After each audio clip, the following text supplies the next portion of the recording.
I want my HTV. I want it now, and I want it live. Yay! So, I can't show you guys my screen. Hang on a second. Alright, so I'm learning to work OBS. Excuse me a moment.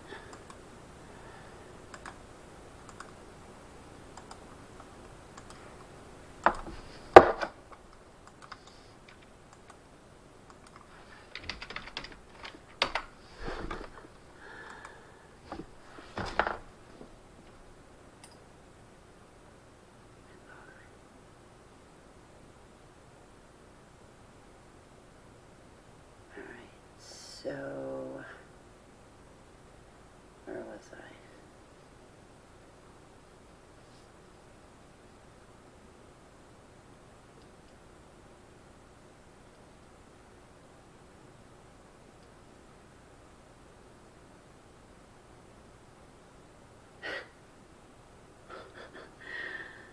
Link.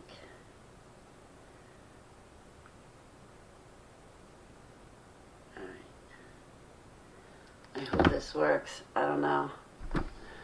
I guess I'll find out. It should though, right? Where's YouTube? I guess it doesn't matter. Although it'd be good to see my chat room. Uncle Obvious, I wanted to talk to you today and give you a phone call. Same with you, Galen. Christine, how are you? It's good to see you. Leno, Chris R. Nice to see you guys. So, alright, hang on 1 second. Of course, once I get on here. Hang on, keep her. Shh. Hey. Knock it off. You're a little too excited. Stop. Okay. Alright, so.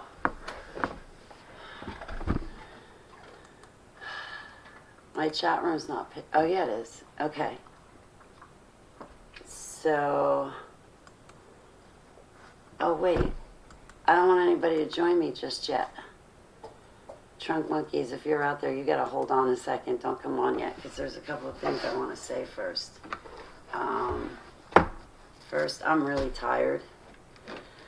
I watched my video from the other day that I made. I put it on private, and I'm like, nah, I'll put it on public. I thought it was funny, and I thought I saw the wise ass in me, but, you know, at the same rate, talking about some of these topics is kind of tough. So, just coming from my standpoint,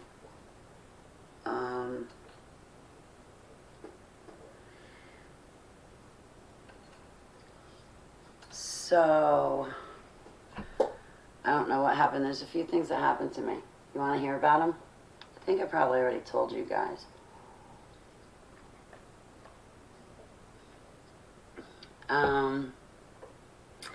Oh, the other thing I noticed in the video was that I didn't like how skinny I looked. Wait, hang on a second. Let me tell her don't come on yet, because I'm going to ramble off for a while.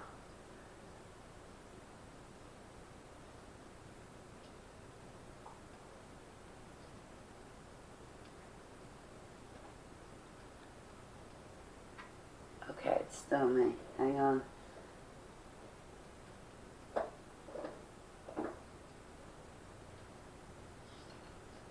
Alright, so I'm going to read you guys Psalm 91, but the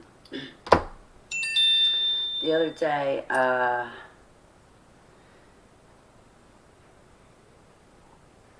so, what was it, the other day,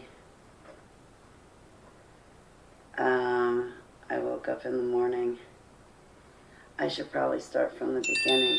So I was traveling, and I can't give any details, I can't show any pictures, can't use any names, so on and so forth. So, anyway, I was traveling, and while I was traveling, I was exposed to a television set.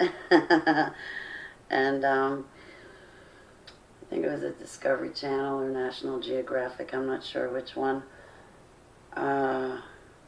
This show comes on about superhuman strength or superhuman powers. And it tells about this guy who falls, he goes parachuting out of a plane, right? And he parachutes out of this plane and his parachute doesn't work. And there's nothing he can do, and he plummets to the face of the earth. And somehow he survives, right? So then they get this other guy, this other speaker on the show, and this guy goes into full detail about what that impact would feel like if you were to plummet and crash into the face of the earth. And he's like, it's like the most explosive, excruciating pain, and it goes all through your body. And then he goes on to say something to the effect of, these people can harness that power, and it doesn't kill them, but they can harness it and then give it back. And something to that effect. I wish for the life of me I could remember the name of the show. Anyway, I don't watch TV, I never liked it. So this show goes on and on and on about how painful it was for this guy not to have his parachute open and for him to go crashing into the face of the earth. And that kind of stuck with me. I've told you guys this, it's in my book too, but I'll tell it again. So I have this memory of the bad guys catching us, and if my memory serves me, we were on an airplane. Bad guys got us to my left. They had another soldier down holding him on the ground. There were guys standing above us with weapons. There were a couple soldiers holding me down, and in front of me there were a couple of guys holding another soldier I was with. So there were three of us. We were kind of screwed. The next thing I know, the soldier that they're holding, that's standing up, that's right in front of me, they take him and toss him right out the door of the plane.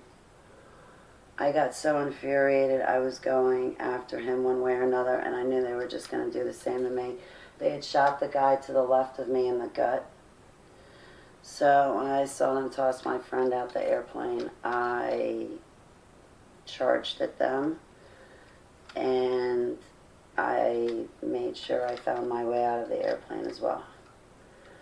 They were sending me anyway. It's not really like I had a choice. So anyway,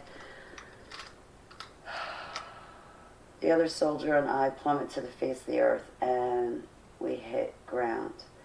I saw him fall through the trees, but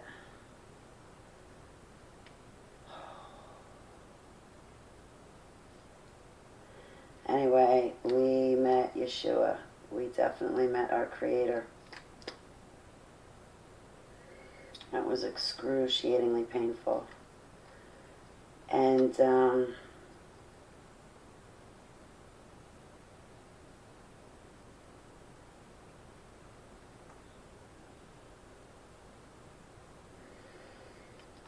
the show stuck with me. So I think it was a couple mornings ago. Well, that was when I saw the show. It was, I'm saying a couple days. It was probably like a week and a half. I don't remember exactly. But the show stuck with me for a while, and I woke up one morning, and I didn't feel so good. I felt a lot of pain in my body, and I kept remembering what this show was saying, and then I had my own experience of plummeting to the face of the earth. I really wasn't trying to be reminded of that pain and what it felt like. But anyway, as I'm lying there, still half asleep, all of a sudden I see my yellow chakra explode like a star in my mind. It felt like all that physical pain and all of that pain was like it filled up a bubble. Like if you put a balloon, if you attach a balloon to a faucet and you fill it up to make a water balloon, but you overfill it and the thing just bursts. Well, if you filled up a balloon, like with all of my pain, such as that experience, that yellow chakra just had enough and exploded. So, of course, I surrendered to Yeshua HaMashiach, my golden bow, and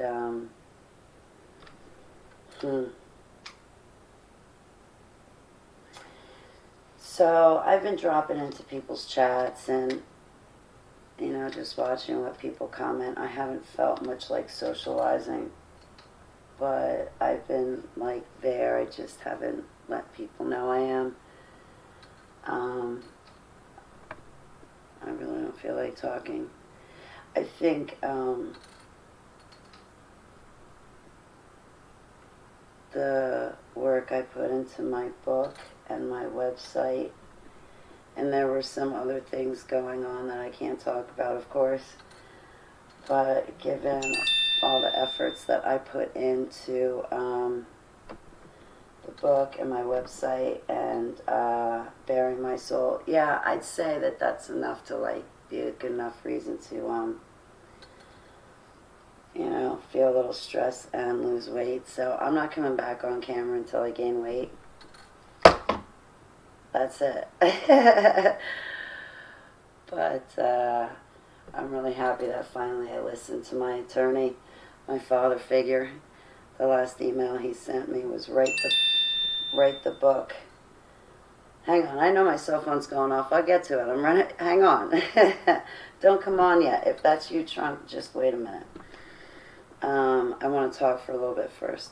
I don't know. Maybe I won't even run a panel. So,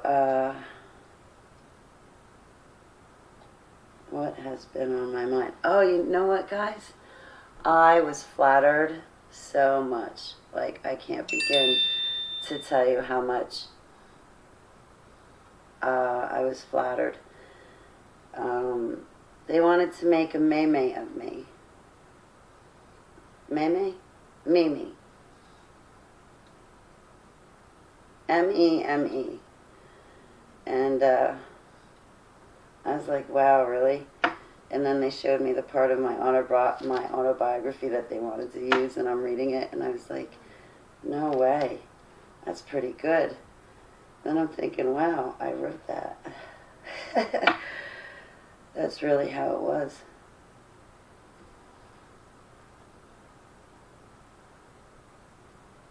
That's really what the dumps were like. So anyway, after that,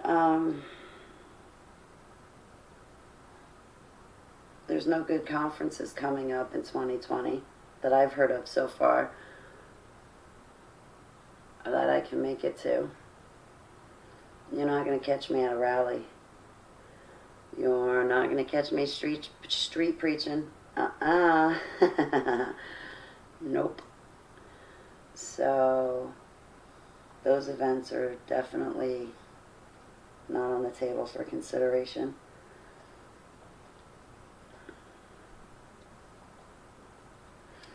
And it occurs to me I'm going to be traveling again.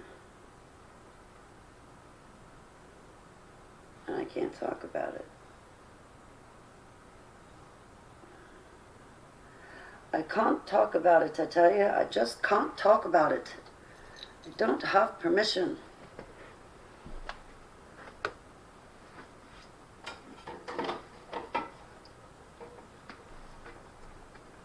So,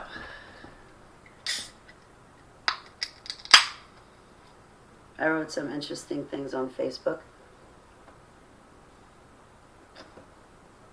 What else did I write on Facebook?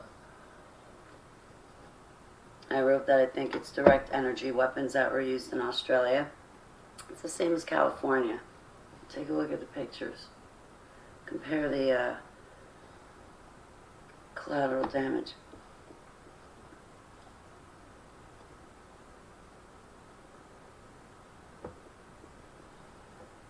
Oh, and then what else happened in the news that really got my panties in a twist? Excuse me. I was pretty upset about it.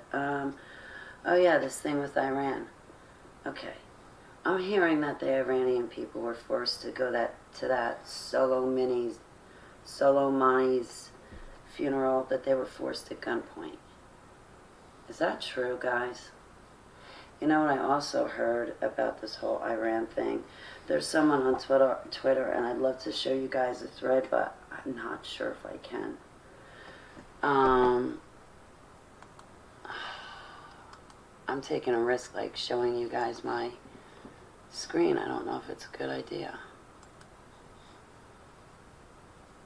Huh. Where was it?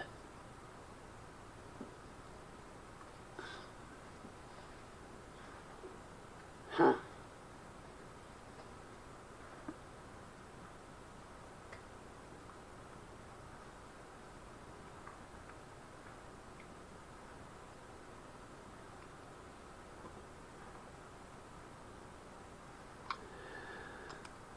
Anyway, so I can't find it. I really can't. You know how full my inbox is? I feel so bad. I haven't gotten back to people, and then I haven't exactly felt so great. So I just thought I'd explain myself. So this woman on Twitter, she has this thread, and she goes, take a look at these pictures. And on her thread on Twitter, apparently the pictures that were being shown of Iran right now, that's supposedly happening, well, these are pictures that were used back in 2017. Sometimes it wasn't even a bomb, sometimes it was a pipe leak, but they took these pictures of explosions and different things happening in past events, and now they're using them on Iran. Anthony Patch has even said wag the dog, and I'm still trying to make my way through his video. I wish I had a science mind, but anyway, what else? So in this thread, this woman just went down the list, and she must have showed at least 5 pictures that were being shown now that are of events that happened back in 2017, and even one event I think was back in, I want to say either 2015 or maybe 2004, excuse me, but I was like, wow, this is not good. And you know, the people's chats that I've gotten into, and just I've only been answering about 2 people a day through emails, so forgive me for being slow, but I haven't felt up to it lately. I have a lot going on.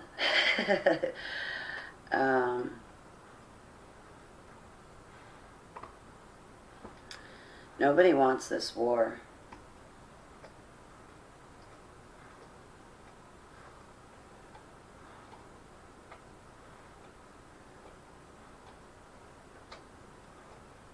There's other people in other countries that don't want this war either.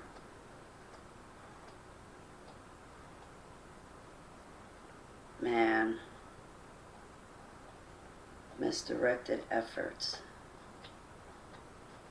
If we could just take all of those people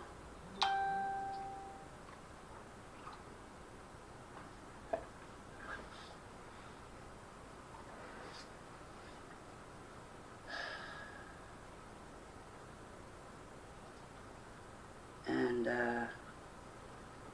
what do you say, redivert their focus and energies on something else. Huh. So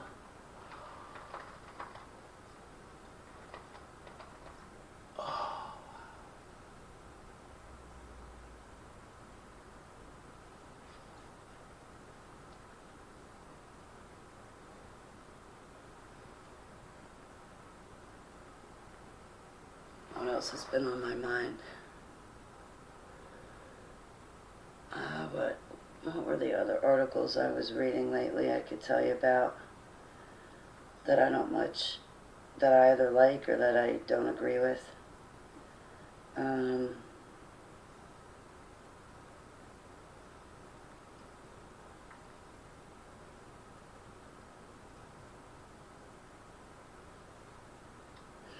Anyway, so I have a couple interviews coming up. I hope to land some more. I hope you guys like them. But that's not going to happen for another few weeks before they start. Do you know I still have to send my ministries emails and say, hi guys, I love you, thank you for your support and love and letting me bother you for these past 5 years. But I finally wrote the book. Here it is.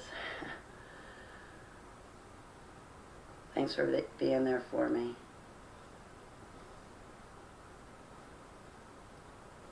I didn't use your name, don't worry.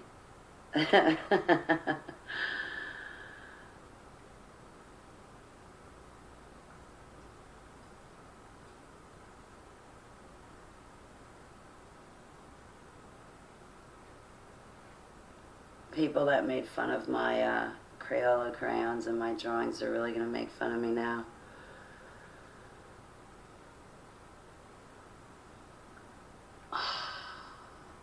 They probably make fun of me because they're scared to death to realize that they got to get right with Jesus, and it's the truth.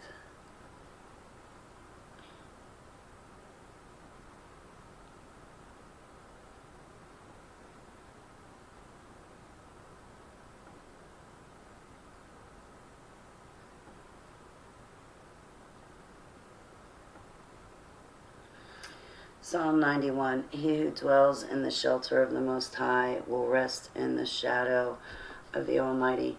I will say of the Lord, he is my refuge and my fortress, my God in whom I trust. Surely he will save you from the fowler snare and from the deadly pestilence. He will cover you with his feathers, and under his wings you will find refuge. His faithfulness will be your shield and rampart. You will not fear the terror of night, nor arrow that fires by day, nor the pestilence that stalks in the darkness, nor the plague that destroys at midday. 1,000 may fall at your side, 10,000 at your right side, but it will not come near you. For you will only observe with your eyes and see the punishment of the wicked.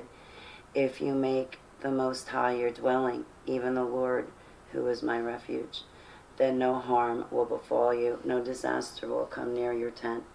For he will command his angels concerning you to guard you in all your ways.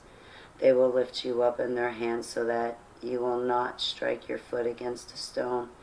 You will tread upon the lion and the cobra.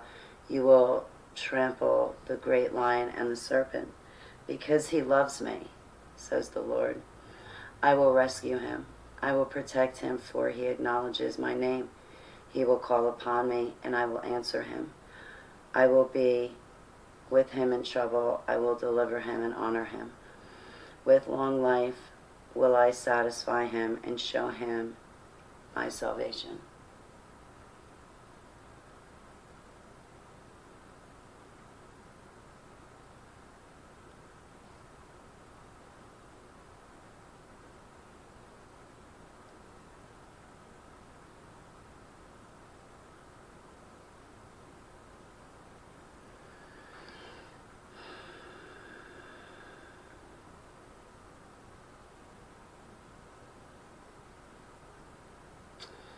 I love you too, Christine.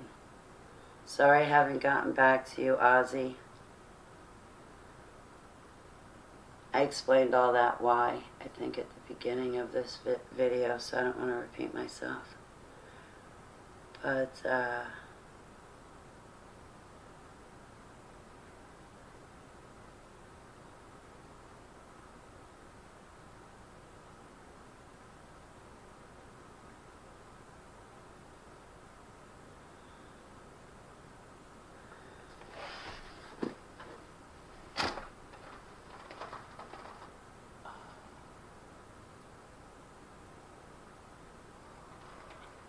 I was going to run a panel. I'm changing my mind right now.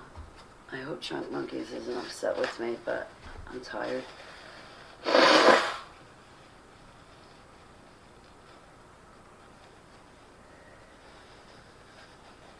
Plus, I still have the rest of that Anthony Patch video I want to finish watching.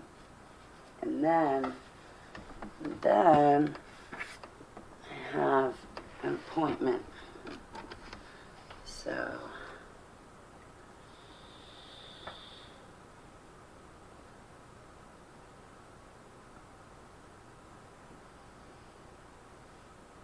alright, so what's my chat room doing? I hope it shows me the whole thing from beginning to end. Deaf Bread! Samantha, how are you doing?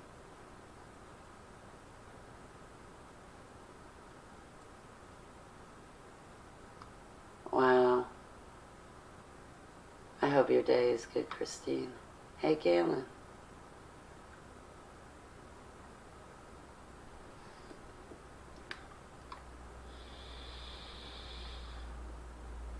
I will definitely give you a ring, Uncle Obvious. Greta, what are you doing? Hey, Ben, it's good to see you. I saw you this morning. That was really cool. Now you know what I do with my mornings and where I can be found and where I hang out. Uh-oh. Cool, we can create havoc. No, I'm kidding. No, I like Now You See TV.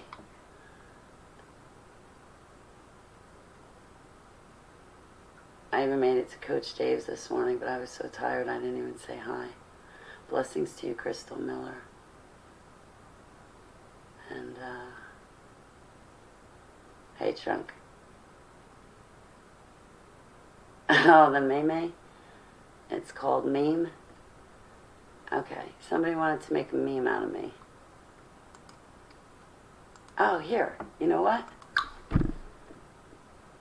Where is it? I could read it to you, the part they wanted to use, but I can't talk about it outside of that. I was really flattered, like really, really flattered that they would even want to do that, you know? So I'm grateful, but I don't know. There's a part of me that just wants to enjoy my copyrights for a little bit longer. I just got them.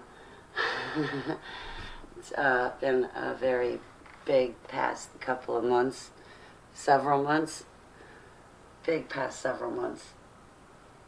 So anyway, the part that this person wanted to make a meme out of me, they were going to use what I'm going to read you next.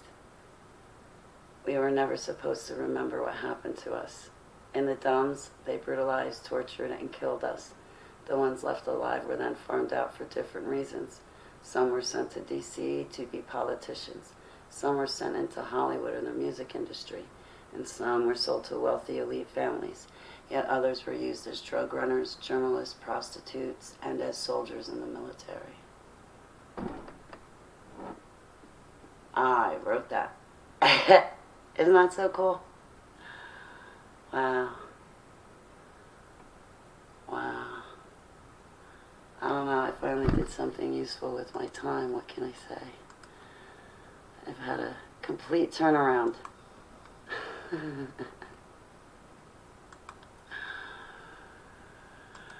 Anyway, where was I? Here we are in my chat room. Hey, Life's a Mirage. I love your channel. I love everything that you do on your videos. I love the music. It's awesome. JC.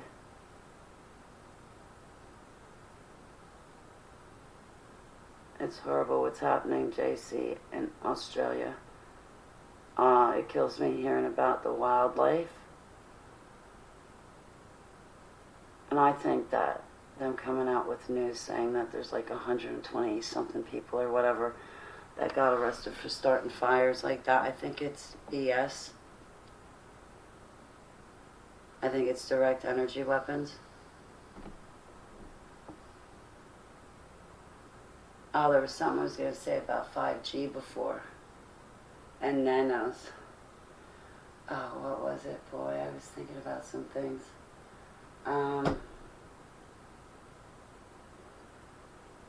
You know, so we have chemtrails and there's nanos. I'll get to that. Let me get back to my chat room first.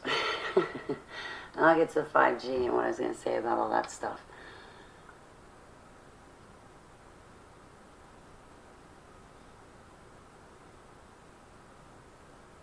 I pray for Iran. I'm not sure that they're the enemy.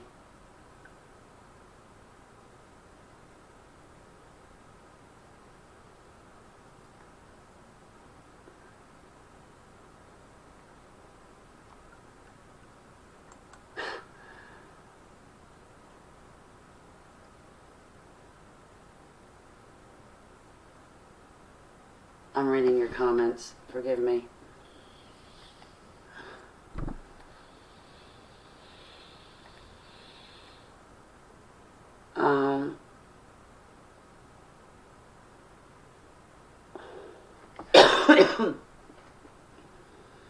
So,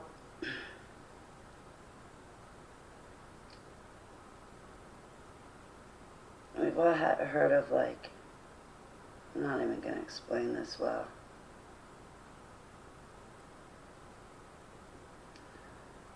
You guys have heard of, like, Morgellons disease, right? You guys have heard of nanotechnology. You guys have heard about chemtrails. You've probably heard that in chemtrails there's a lot of chemicals that kill us and our plants and our animals, but also it acts as like a movie screen with all those chemicals. It acts like a movie screen, and they can project images off of it and create a whole experience. But also in the chemtrails there's nanotechnology. There's a lot of things in the chemtrails you guys got no idea about. And even though my friends that, like my viewers, I know that you guys get it. So when I say you, I don't mean you guys. I mean like the general public out there who's not here. You know, the ones still dumbed down, who think that you can't make a difference.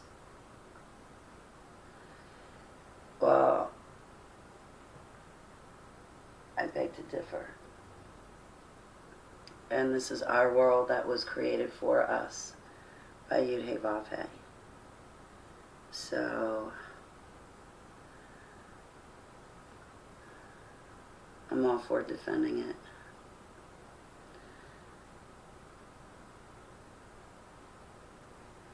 So in these chemtrails you have like nanotechnology, and you inhale these nanos, these nanoparticles. I don't even know what to call them. That could be the mark of the beast right there. And you guys would never know it or never see it coming. This stuff gets on our plants, it's in our food, it's our wildlife eat it, our domestic animals eat it. And once inside your body, these nanobots or these nanoparticles, they create like another, and excuse me because I don't have the right words to explain it, but I'll try my best. What it does is inside your body, it kind of creates another shell of you, or like another skin of you.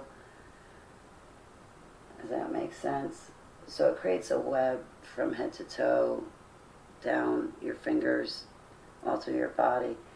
And once it's, you know, kind of meshed in with your body, that's a type of implant that can control you and can be remotely accessed through things such as 5G. Morgellons, the reason why I brought that up is because if you've ever seen somebody with Morgellons and that stuff is coming out of their skin constantly, and then they look like, what's coming out, it looks like, you guys have seen a white rice. If you cut that in half and a little bit smaller, that's the stuff that comes out of the pores in your skin. I knew somebody that worked in construction building houses, and they had touched a building material that's necessary for the house, and it hit his wrists and his arms. He got the building material that you build our common homes with. He got that on his arms and hands. And for years after that, these things would just come out of his skin. And he was just all torn up from them coming out, and him coming out of his skin, as well as him picking it out. I guess he cured it. I don't know. There's this guy, I can't remember his name. He's got a heavy I'm not sure if it's Russian or German accent or French accent. I can't remember. Probably German accent. He talks about the cure to Morgellons disease.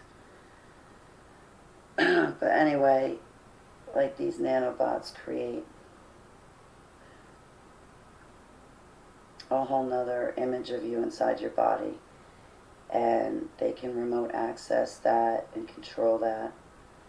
And 5G, it's not only for mind control, and I'm not saying that everybody, if you're under a chemtrail, you're inhaling and eating these nanobots. So be careful, make sure you're covered in the blood of the Lamb, and you have an intimate, active, personal relationship with God, because He's bigger than all of this technology. So, but I'll tell you what, I was also, besides thinking about that, I was thinking about the mark of the beast.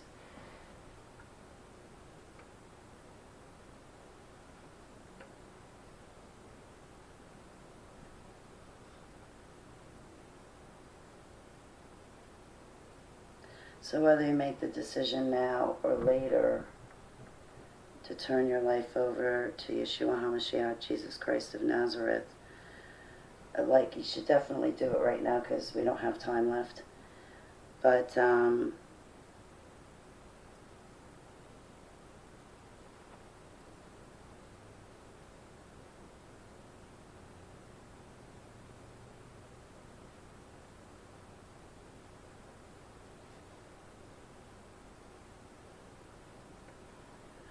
only way out of this is through Yeshua.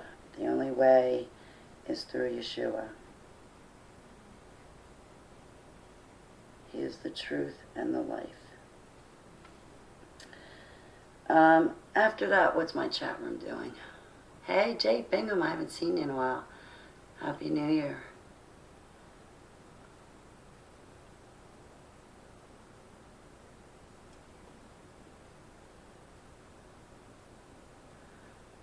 Yeah.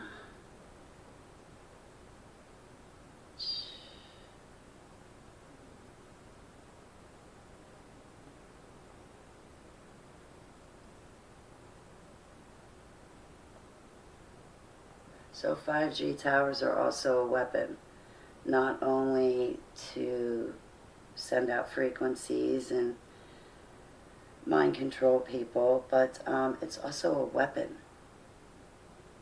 Like, they could take you out with one of these 5G things and you just go poof, and that'd be it.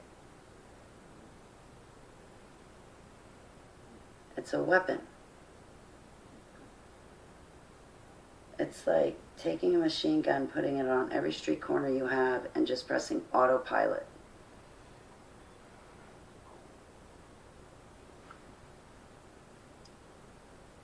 That's not a good idea. It's not in the control of very nice people. Now, everywhere you look, there's Gwen Towers, you have these things they're putting up. Richie from Boston was talking about them. They put these things up on the telephone pole, these weird looking boxes, and they're really cameras and whatnot.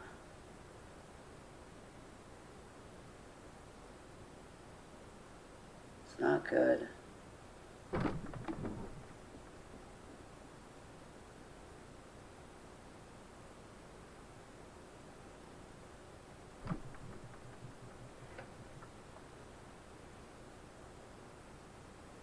Hey, honeybee, how are you?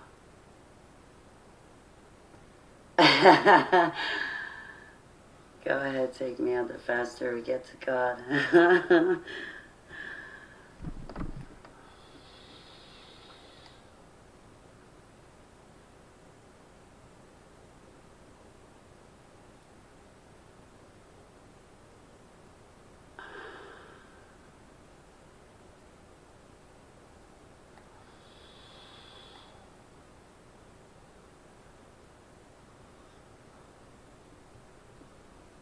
going poof doesn't sound bad next to an internment camp or ongoing war, etc. I'm a coward.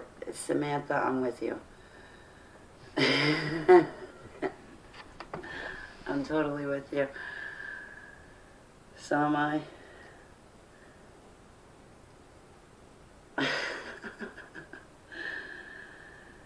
Oh boy.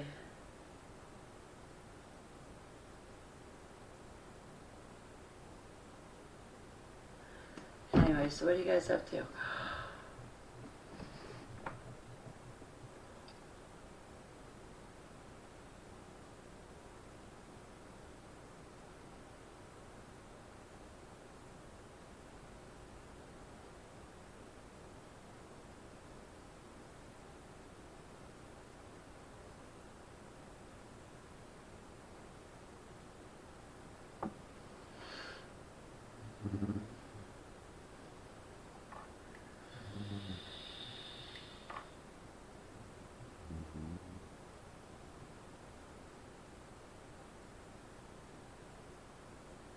My cat and dog are taking a nap. They look so cozy.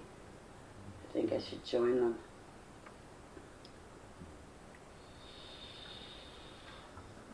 Again, my appointment's not for a couple more hours. I got a little bit more time.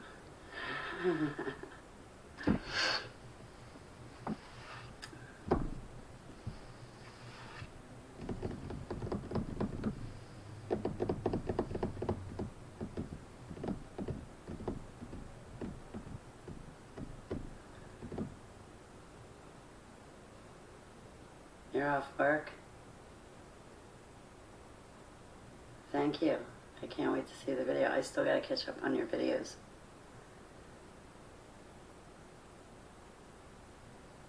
I am so behind. I am so behind. I haven't answered people in like 2-3 weeks. I feel really bad about that. I really do. But it just... I had a couple things going on, so... Do you know what they mean, Jelly Bean?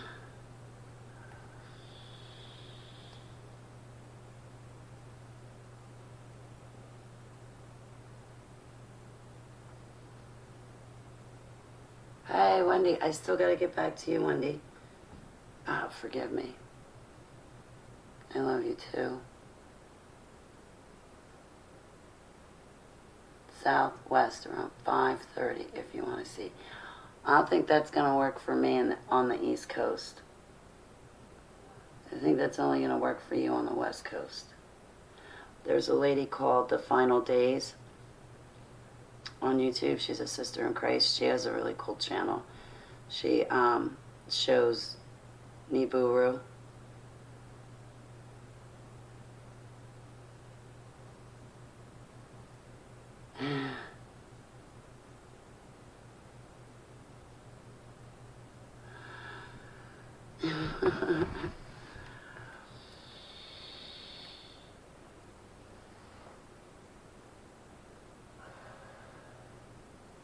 But it's really good to see you guys because I haven't been on the internet that much.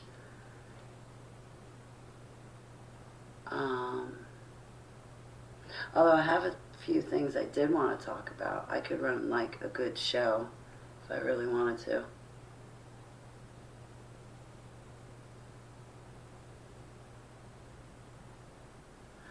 I should, since it's not working, since I'm doing this already, I may as well add, what is it, video capture device.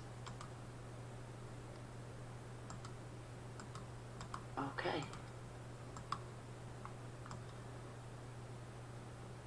There we go. Right? Right. Turn that off. Oh, see, my camera does work. It's just not working on Google Hangouts. Boy, I'm so glad I made my way through OBS. That was like 4 or 5 days. I think 5 days of just like going nuts trying to teach myself that software. 4444. 44 minutes, 44 seconds. We just passed it. So, oh.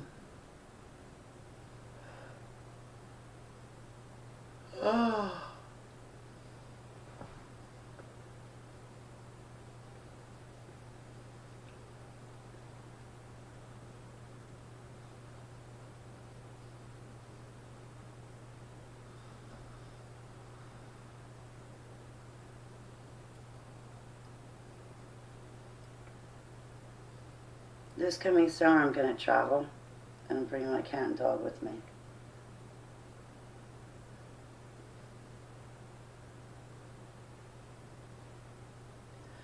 They're not going to like it too much, but I'll be happier because they'll be with me.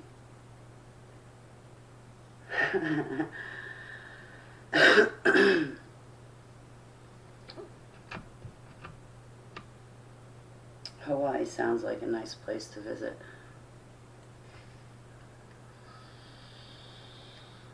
I wish I could go right now.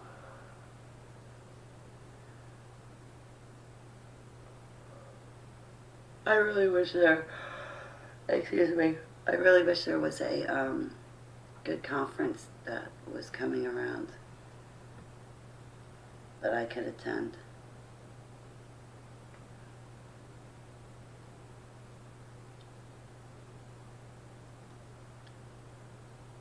I don't know about getting on board an airplane again though.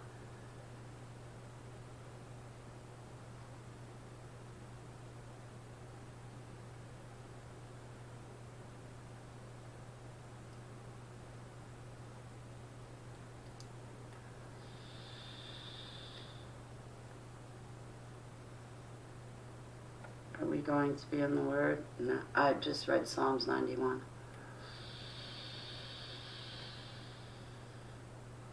I agree, Wendy, but I haven't talked to you guys in a while, so I wanted to communicate.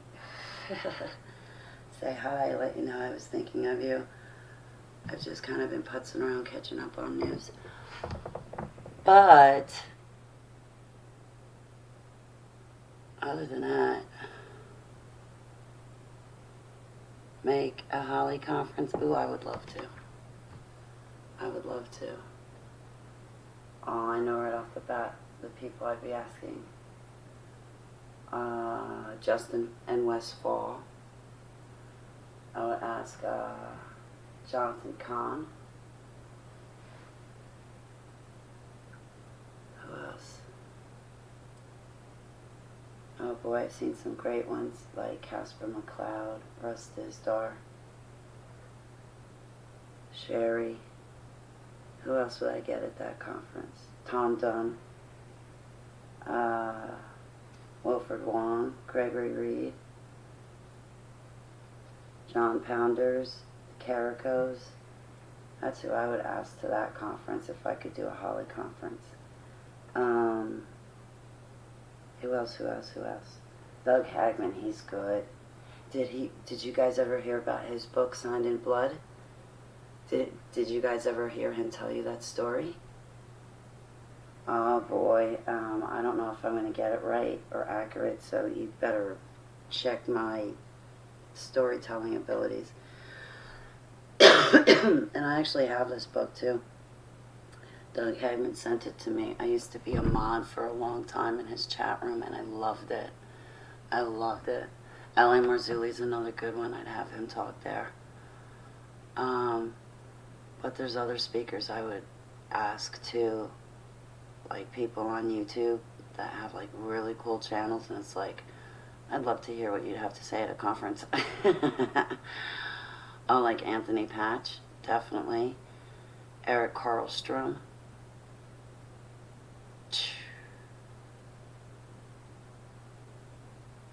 You have Coach Dave. Who else have I seen? Oh, so anyway, getting back to Doug Hagman, right?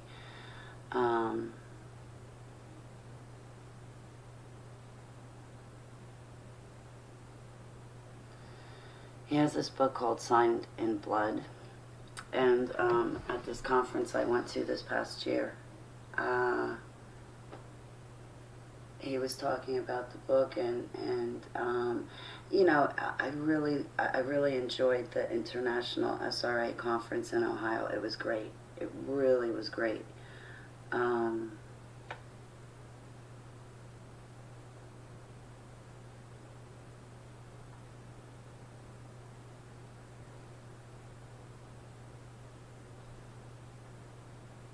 they talked a lot about personal experiences.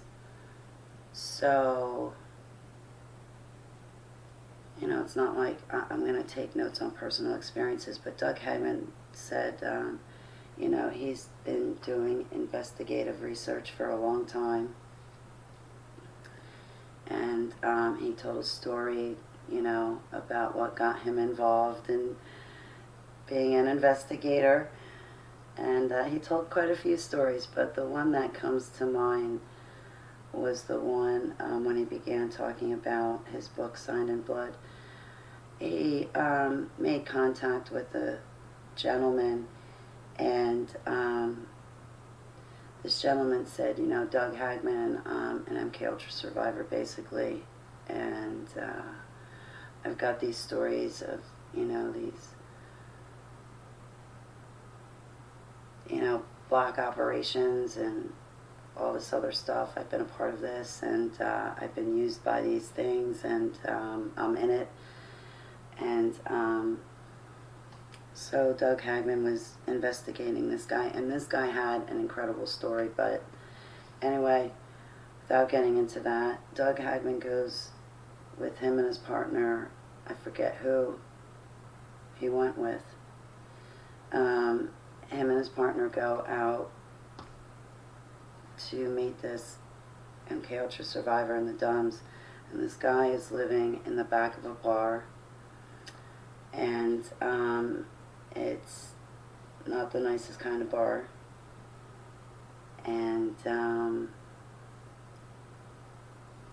so as Doug and his partner make their way back to where this MK Ultra victim was staying, it was a really small bedroom and whatnot, and they entered into the bedroom, and the guy's sitting there on his bed, and he was very cordial. He said, you know, come in, to Doug and his partner, and the guy was sitting on the bed, and, you know, Doug Hagman and his partner are standing there in shock and moving rather slowly.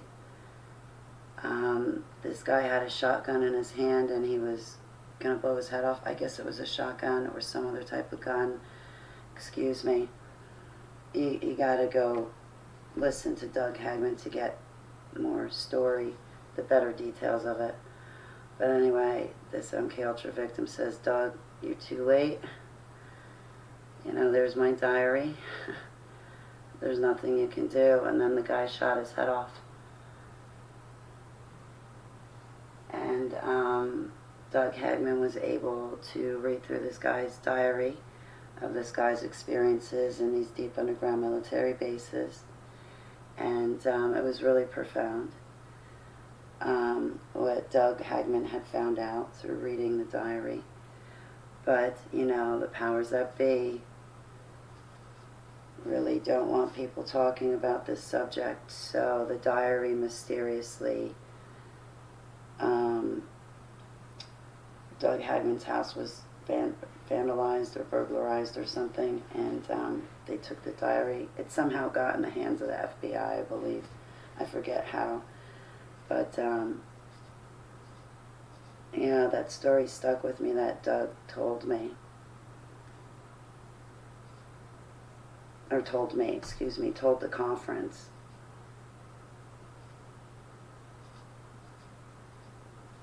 It was really good to meet him, like, face to face, because I had met him online, but, like, I bothered him straight for 3 years, 5 days a week, in his chat room.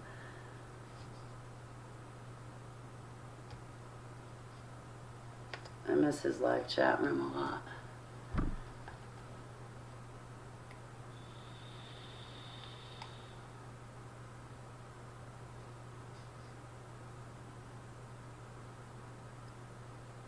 Wilfred Wong, he's another good one. He's an investigator. journalist, but he works with SRA survivors over in the UK. And he was talking about his personal experiences. He was another speaker at the SRA conference. What did Wilford say?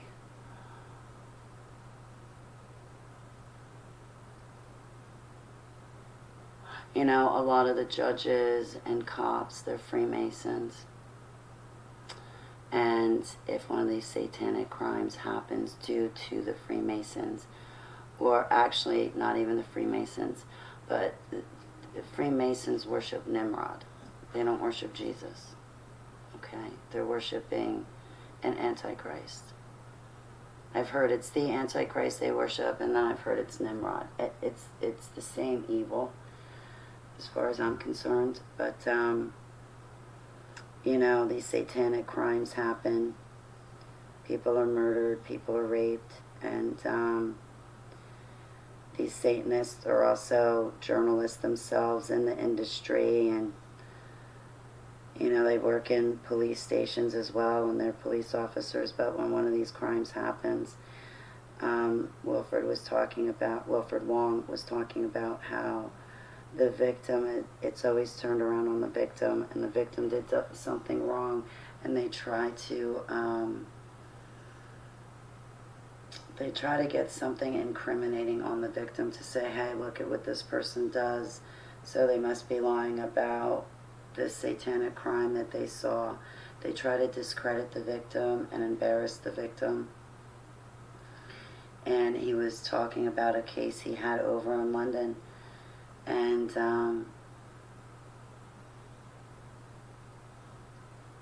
he told us, you know, the downside of what he does. He goes, you know, I went to court and I lost the case because it was swept under the carpet.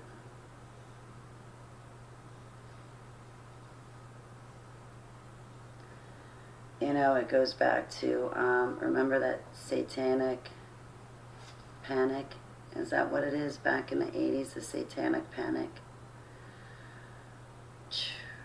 Well, that was to make anybody talking about Satan or satanic crimes look like a joke and not be real. They came up with that slogan to cover up that 90% of our murders, rapes, and kidnappings are all due to satanic crimes. It's satanic people worshiping these dark powers and principalities, like Lucifer and Satan, the Antichrist, Nimrod, Apollyon, you have Shiva. I mean, they're worshiping the worst of the worst.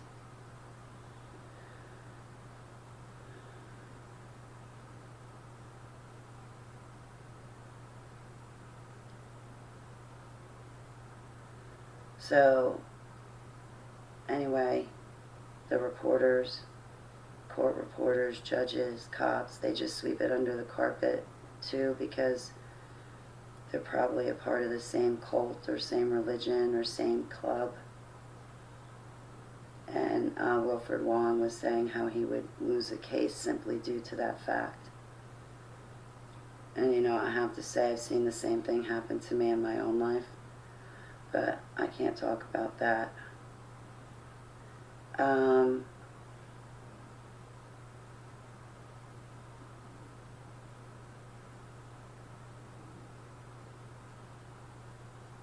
Trying to think, like,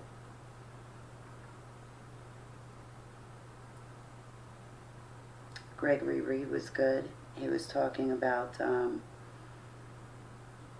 you know, his contact with other victims of SRA that have been a part of cults or just a part of gangs or a part of the wrong group of people. And but there's people out there, Luciferians, Satanists, whatever they are. You know, you also have Skull and Bones. These people are very serious. They're very serious about their beliefs, and they're very serious about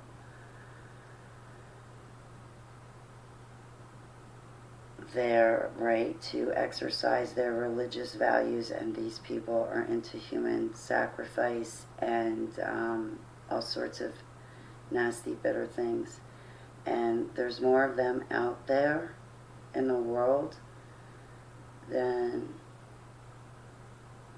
you could really imagine. See, okay, I'm 45 right now, right?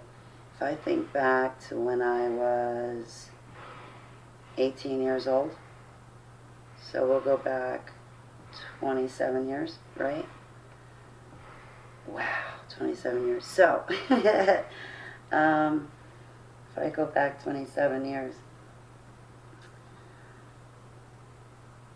I was the only one in my school that was an ex-super soldier. And in grammar school, I think there were like, what, 250, 300 kids in the school. High school, we had about 400 kids in high school, in the entire school. But in grammar school and in junior high, I was the only one in my school that was from the Dumbs. Now that's not to say these other kids weren't exposed. They came from, the kids I grew up with came from very wealthy families. So I'm sure that they were exposed to mind control themselves. You know, half the time these kids would get pulled out of school and put in private school. So I grew up like a couple miles away from a Freemason lodge. But anyway, so 27 years ago, you figure 1 out of 400 kids comes from the Dumbs. MK Ultra.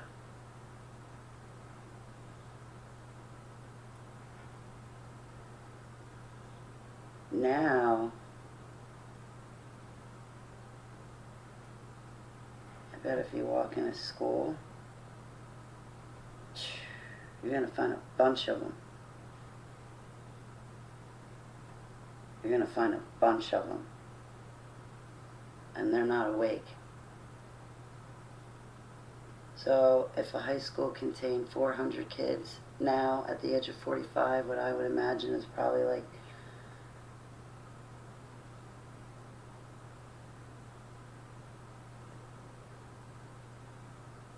15 of those kids, maybe 30 of those kids come from a dumb. 20, nah, about 15, 20 kids out of 400 in a high school. I would say tops. Now I'm not talking about just mind control and whatnot. I mean like when you're born into the projects, like I was born into the projects, I'm talking like that. I'm not talking like the Montauk boys who were kidnapped and then brought into a dumb. I'm not talking about that MK Ultra. I'm talking about the kids like myself that were born into it. And I'll tell you right now, I fought tooth and nail to get out. But why am I out? Because they let me out. But either way, I remember trying to escape Montauk Dumb. There's another dumb apparently I escaped. So, you know, I never wanted to be there anyway, so. But in the end, they let me go. I don't think I wanted to go. So,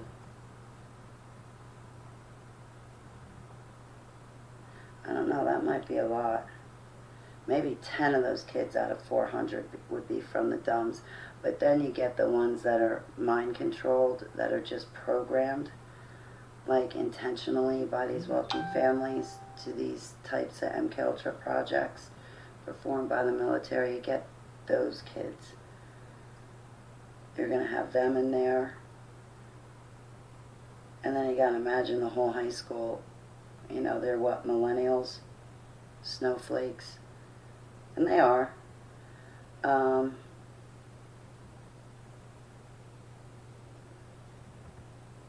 They're all zoned out on TV and video games. They all got their heads in a cell phone. Not one of them can do dishes and not one of them can start a lawnmower. Hey, Deb, it's great to see you, sweetheart. Hey, Bruce. Hello? I'm not, you guys can hear me.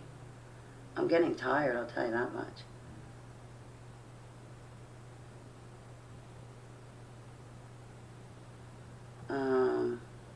I gotta fetch me something to eat too before my appointment.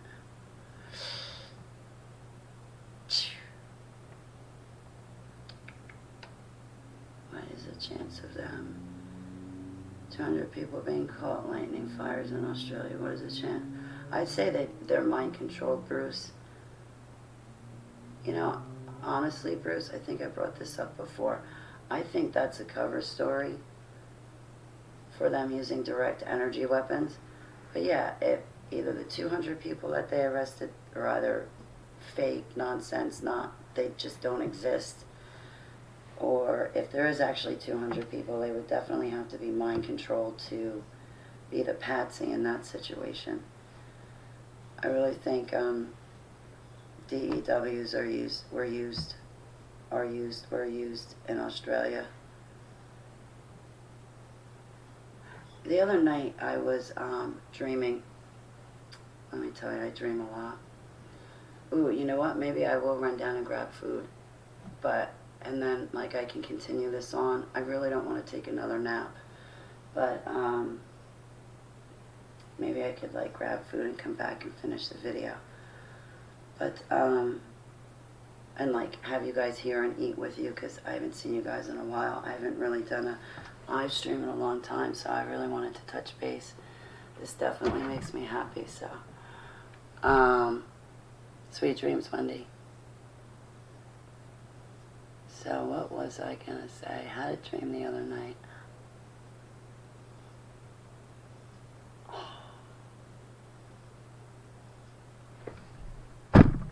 Darn it. I forgot. Oh, that's what it was. I remember. Okay, so I was dreaming, and in my dream,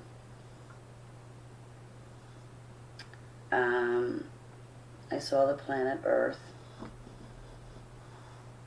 It was in a globe shape. Hey, Dory Doo, how are you, sweetie? I'm glad to see you again a second time. I love you. So anyway, all right, I'm busting chops when I say that, but anyway, I like my round Earth model. Anyway, so in my dream, I'm looking at the Earth, and as I'm looking at the Earth, I see the different continents in the ocean. You know, it's like a bird's eye view of the Earth, like what Abba sees when he looks at the Earth. So in the dream, I'm looking at the Earth, and I was asking Abba about the 4 horsemen. But anyway, in the dream, I was like, I wonder how this is going to look, Abba. So in the dream I see the Earth, and I see the different continents, and, you know, I see California go up in flames and around there. Then I see on a map Australia up in flames. That's gone. What else is going up in flames? It's not over. It's not over.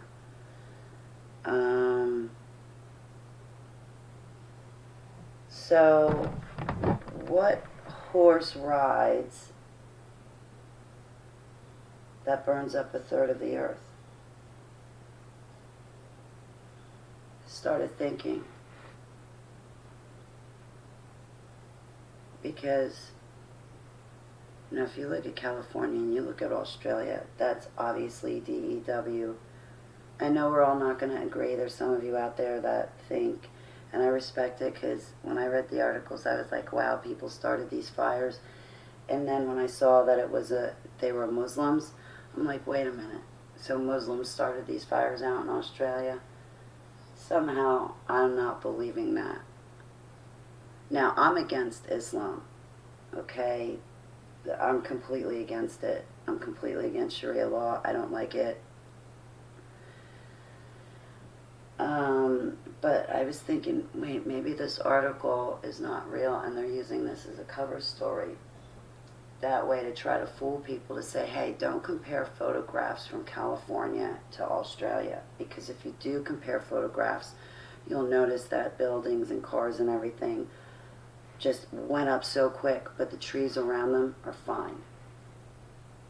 That's advanced alien technology, guys, right in front of us. Direct energy weapons.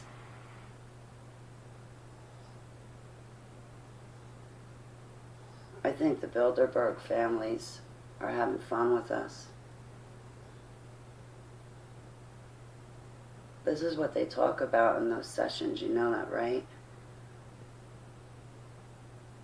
They trade companies and countries. Like they ask for clean silverware while eating lunch. Can I have more clean silverware?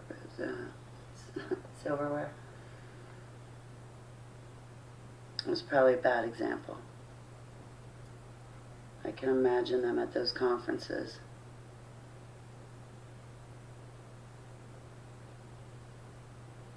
Waiters taking your napkin, shaking it out and placing it on your lap for you.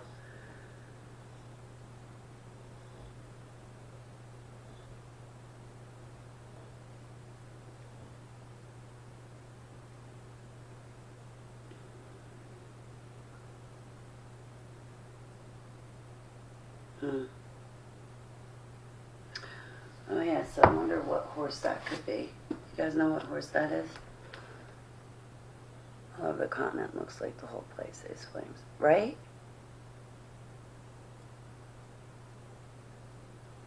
What about Russia? They have a lot of wildlife. They have a lot of... Well, that's ice. What do you think they're going to take out next? Come on, California. They got Australia.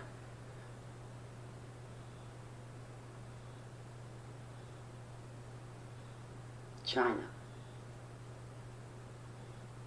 You know how beautiful China is?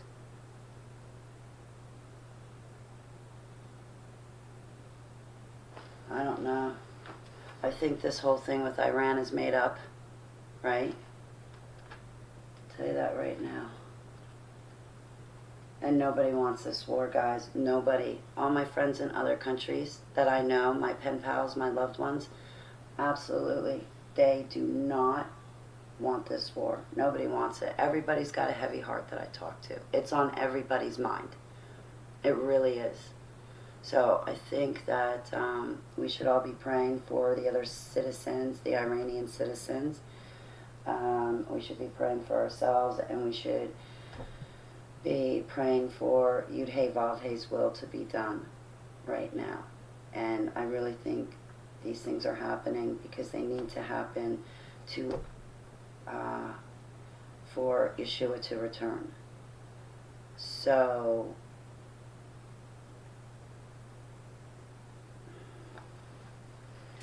you know what I wanted to do? I don't want to steal somebody's... Thank you, Jody. I was actually looking in Revelation right now. You just made it so easy for me. Thank you. The pale green horse is literally shown and can be sky mapped down to Mount Diablo and Antioch, California, which is a duplicate of Antioch, Syria, Four Corners Law. I gotta look this up. I gotta refresh my mind and educate myself. And also, I gotta stay on top of, I started Russ Disdar's and Thomas Dunn's 8-month training, but I watch like every video 2 times, and I want to make sure I take notes. Look this up. Okay, Holly. Thank you so much, Jody. That's awesome. Ooh. You're JC Antioch? Hey, Allie, how are you, sweetheart? It's great to see you. I wish you could drop pictures in my chat room. Our droughts came in cycles followed by floods, but the cycle has changed dramatically. Wow.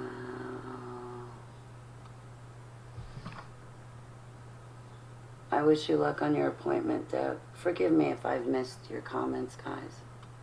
I've just been sitting here babbling a little bit. Trying to come out of my shell, for the most part. I got home, I think it was January 4th. Or 5th, Majestic 25. And I've just been like kind of bumming around ever since then. Like, sorry, I was looking at OBS. See, I just don't want to be on camera. So, the one issue I have with OBS is the cameras. Because you guys see how Hangouts is there? Well, one time I got Hangouts, this screen. Where is it? This one. The one I'm flashing. That one, the Hangouts. I got it to work. Doc and Trunk Monkeys were my guinea pigs, and I got the Hangouts to work, and my camera was working. They could see me. OBS could see me. YouTube could see me. And now, yes, everything's okay, Trunk Monkeys. I'm going to babble, and then probably what I'm going to do is call you back. So, I'll run panels another time. How about that? You just write about that Las Vegas video. I'm dying to see it. Okay, I gotta stop talking about you because I'm gonna slip with your name. So Jody in my chat room says I can sky map names and programs literally from my mother. Aleficant's house. Really?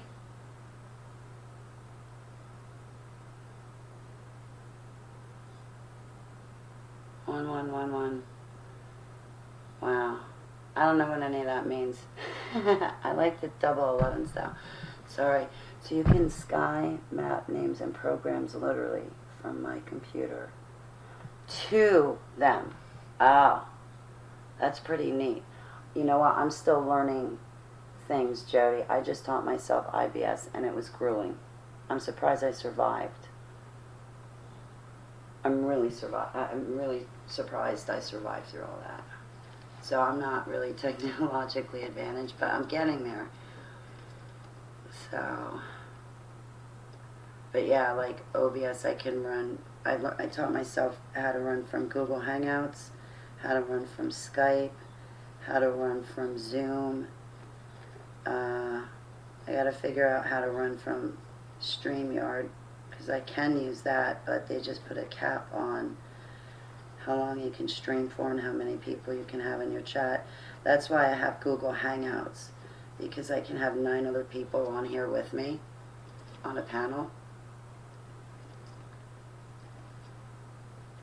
Weinstein. Oh, thanks, Jody. My love and prayers back to you. Thank you. You remember Epstein, Weinstein? Yeah. I hear Weinstein is using a walker, trying to fake being old and sick, and he's trying to get sympathy from people. It's like, dude, if there was like a 10-year-old girl in front of you, I bet you that you would drop that walker and be running over to her right now. You'd be, forget it. That's all fake. That's fake. And then Epstein, he got, see, I don't think Weinstein has the clout and power Epstein does, so Weinstein's really not going to get off. I think he's trying to get sympathy so he doesn't get as much time as he should get, you know.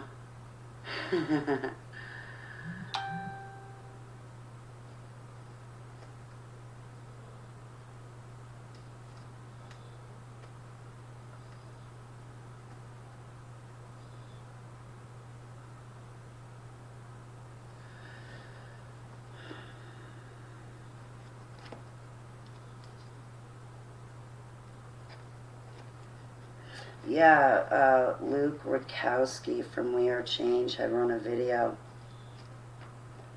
he had snuck on to Epstein's Island, and he was walking around, him and his friend. I forget his friend's name. I used to follow them, but now I just check in here or there. I forget his friend that was with him, but they went to Epstein's Island and was filming around.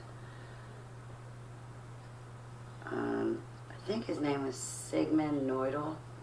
He was a famous photographer. I got to meet him on Google+. I would ask him if he had pictures of certain places, certain countries, and he would always share his albums with me so I could look at different buildings and see things to jog my memory a little bit, trying to figure out what happened in my past.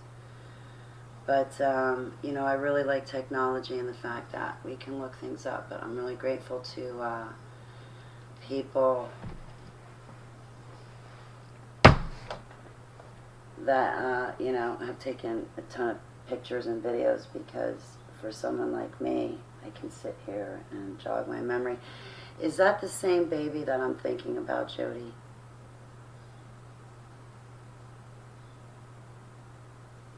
There's something in the way that you said Epstein, Weinstein.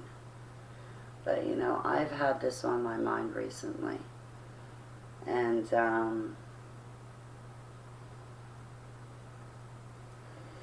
well, anyway, you know, it's just easier to say that I'm a survivor of Pizzagate, Pedogate.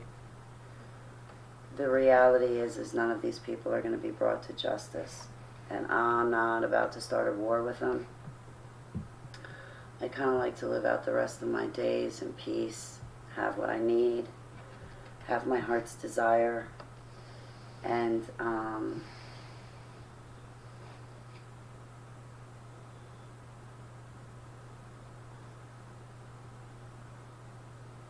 so, you know, talking about specifics, that's never a great idea. But there was this one part in the video, and Luke goes walking up to that temple that Epstein has, and the doors are painted on.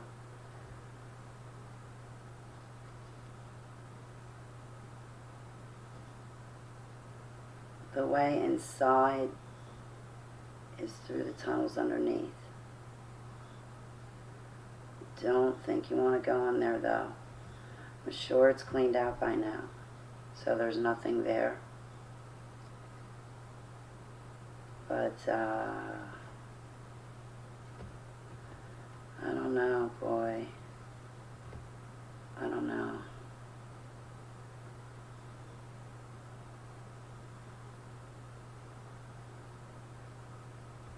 That's a place they should burn down.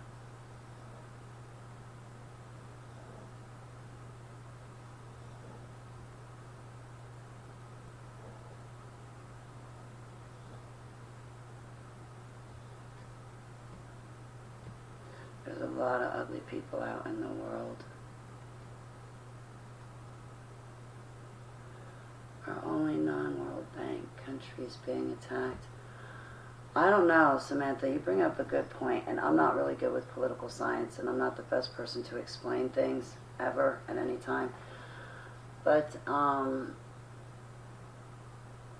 yeah, I think, you know, these countries, what was Libya? That guy, he was like trying to go to the gold standard and get back to his people, but American politicians, not us American people, but our politicians instead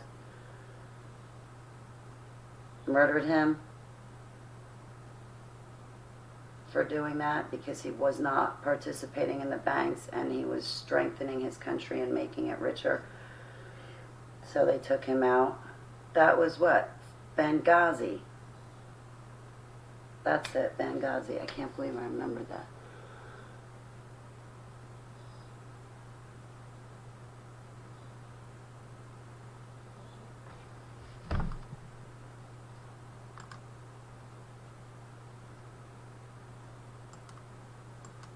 It won't let me do it. How come? I'm going to hang out with you guys a little bit longer if you don't mind. I'll talk some more. But I would really like to find my chat room. like my YouTube. That's what I'm clicking around doing right now. It should say I'm live. And it's not. I'm live, right? Yeah.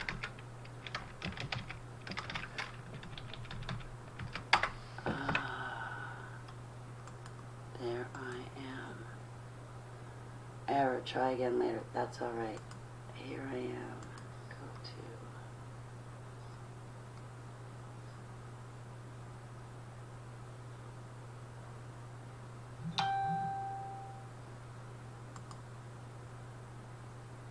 I don't know. I thought I had a memory of Epstein, and there was some other guy there. My memories are still fuzzy and hazy. I remember something really heinous happening to a young child.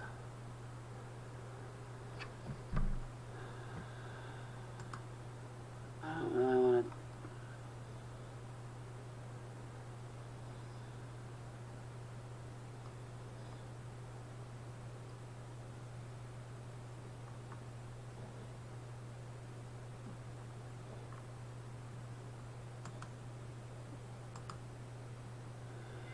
I worry about the other kids that I was trafficked with. The only permission I have, and this is why I have to shut my mouth and be very careful what I talk about, but like, I've always wondered about the kids, if they ever made it out. And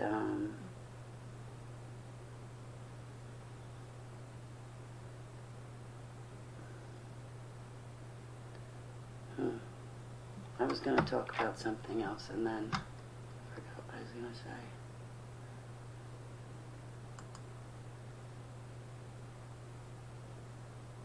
So, you know, it's just easier to say I'm a survivor of Pizzagate, Pedogate. You know, it's just easier to say that, and then you don't have to, I don't have to, I'll just speak for myself. See, the only topic I can talk about is myself. I don't have permission to talk about the people who are in my life that I see daily, nightly, weekly, monthly. I can't talk about my travel arrangements. I don't know how that's going to work when I become a speaker at a conference, because that's what I really, really, really, really want to do. I've kind of already done it, but I really, really want to do it. Like, I want Russ Dizdar to explain what a super soldier is, and then I can, like, for 30 minutes say, hey, I can make you walk in my shoes for about 30 minutes and tell you what it was like. You know, I came to this man and his SIIU team for help. Jesus is the only way out. And Russ is all about Jesus.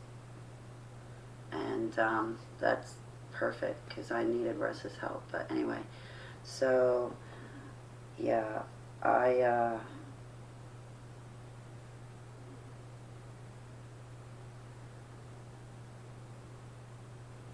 kind of live secluded. So, hey, Bray, it's good to see you. You talk what you need to talk. Thank you, Bray. I appreciate it. How you feeling? I give you a big hug back. Harvey Weinstein in San Francisco back in the day. MK Ultra psychologist and victim of MK Ultra. Louise Weinstein. Yeah, I have a lot of memories, and I want to know everything that happened to me, and I want to know more. But see, I already do know. But there's still some memories that I haven't thought of in a very, very long time. And it's always, you know, taking a risk, trying to get back total recall. Because, you know, I want to remember the cool stuff, like working in front of a Seagate. You know, I want to remember the cool stuff when we were older, in our 20s, and we were being sent out on assignments and missions, and we were stuck with each other for 20 years or 3 weeks. You know, I want to remember back to, like, the funny moments or the better moments. But, you know, the memories of being a child, you know, from the time I was born all the way up until about 18 years old, I don't really want to remember those memories because those are the most brutal. And I feel so helpless to do anything. Hey, Karen Harrington, it's great to see you, sweetheart. Happy New Year. Happy roaring 20s. Iran is a target because it's not in the World Bank. Thank you, Bruce Askin. I thoroughly agree with you guys. And even if I didn't agree, I respectfully agree to agree. Black Awakening, Super Soldier Survivor. Oh no. Uh-oh. I think I gotta go, guys. I can't do anything with my screen, though. Oh no. Okay, now I can. Uh-oh, I gotta go. I thought this wasn't supposed to happen until,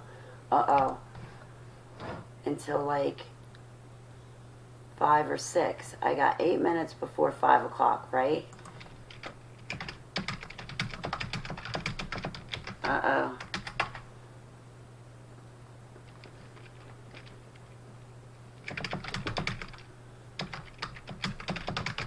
I might have to go. Oh, there was something I wanted to bring up to you before I go. Okay, if I'm going to be late, there was something important I wanted to say to you guys. Listen, I don't know what's going to happen. We all have interpretations to the Bible. Oh, okay, I don't have to go.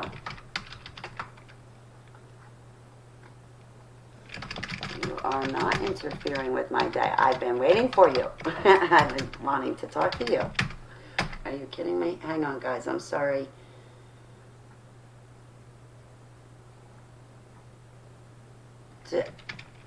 When are we supposed to meet? Because I thought it was not 5 or 6 my time, which it's almost going to be 5 o'clock in 7 minutes from now. But I thought it was 5 o'clock in another time zone. I have to coordinate what's going on. I didn't make any. Oh. Oh. No problem. Okay, I don't have to go anywhere, guys. Well, maybe I should go somewhere so I can take this call. 5 or 3:30.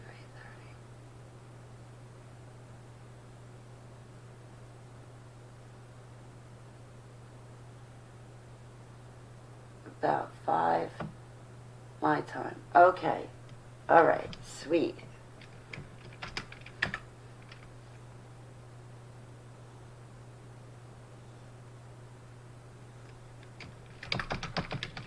Okay. All right. So I don't have to go just yet. All right. I thought I had like a little bit longer to goof off with all my loved ones. Okay, I'm back, guys. Forgive me. I don't mean to be rude to anybody. Oh, I love you guys so much. I'm really glad to see you. That's another reason why I ran this video. But there's something I want to bring to your attention. I think it's the most important thing I can say. I don't know what's going to happen, right? You know, Heavenly Abba gives me dreams and visions, and he shows me that the Holy Bible is true. And some of the dreams that he's given me, they've come true. And there's some dreams that still have yet to come true. But he's told me that the Holy Bible is true. And it's very much real. And so I'm not a prophet by any means, and I would love to be one. But I'm just a watchman. I'm just here to warn everyone that the sword is coming. And I want to help Heavenly Abba and be on Yeshua's team. I want to be his super soldier now. And so, you know, whatever I can do to help my brothers and sisters who also have spiritual gifts. And anyway, you know, I don't know what's going to happen. And I know that we all believe in different things. Some of us believe in a rapture and some of us don't. And whatever the case may be, It doesn't matter. I don't want that to be division, and I know I brought that topic up, but that's because I was working out my own issues about that topic, and I'm emotional, and here on HTV I get emotional, and this is my platform.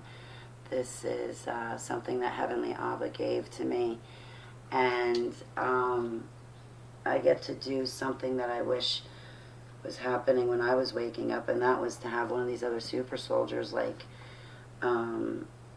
James and all the other ones, like, and Aaron, come on and like do weekly or daily videos to see what they were up to and what they're going through, you know, with their healing processes and recovery processes. So I'm doing that with my channel. And I never mean to get my loved ones and my subscribers and viewers all revved up or worried, and I apologize for that. But I get all revved up and worried, and I like to come here and talk about it with you guys. You guys get me laughing, and we have camaraderie, and the biggest thing that comes out of it is we pray. We give our love and worship and praise and glory to our Heavenly Abba. We're thankful and grateful to Him. We love Him. We repent for our sins, and we forgive everyone around us. In Yeshua's name.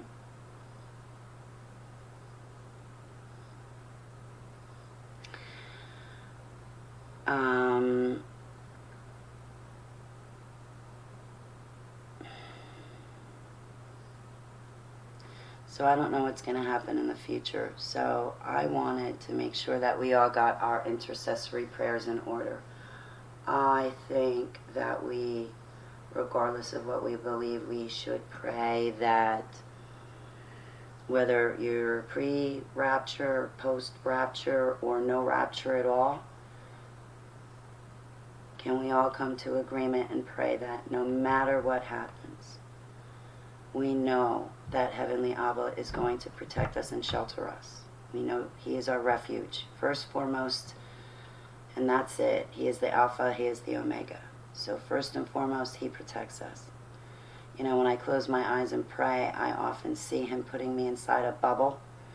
If you've ever seen the Messianic seal of the Jerusalem Church or my drawing of my star that Abba gave me, at the it's a 3-part symbol, but at the bottom there's kind of like a little oval. Well, that's where your name is written with Yeshua's name. That's where your name is written in the book of life. But I always imagine Him putting me in that bubble, and He's just surrounding me and protecting me and loving me. I would like all of us to pray that we are able to store up and stock up, but if not, that Abba provides us. You know, the Great Tribulation is around the corner, and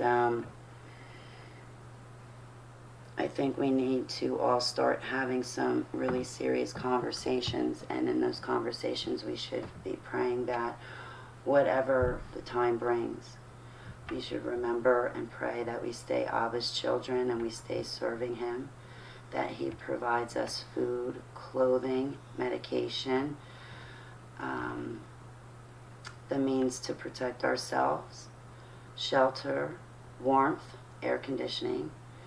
I pray that He provides for us and comforts us. We're going to be worried sick, and if there's an EMP attack, some of us, like myself, we would have our life sources cut off. And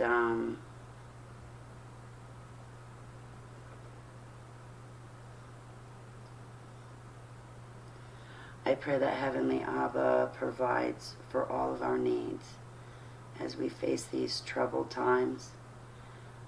And as I feel, as their watchman, Heavenly Abba, that the Great Tribulation, I was waiting for it to commence after my birthday this year, but now I'm going to be looking for it to commence next year after my birthday.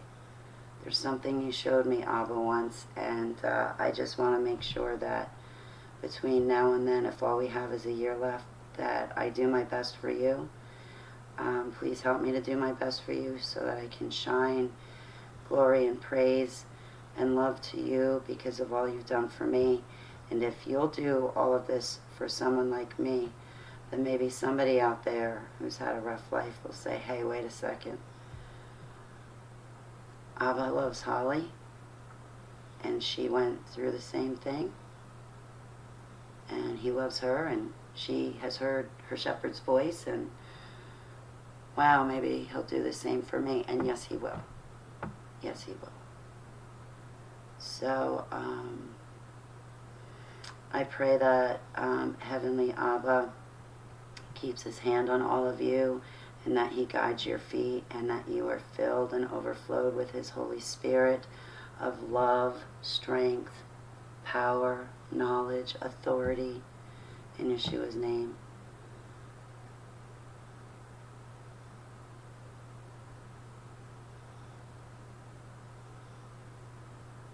Maybe 2 years. I don't know, maybe 2 years. Maybe I'm completely wrong and we'll have another 3 or 4 years. But I don't know, guys. We're seeing Nibiru. We're looking at Nibiru right now.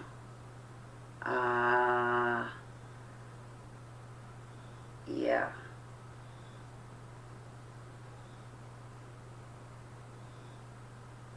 It's over.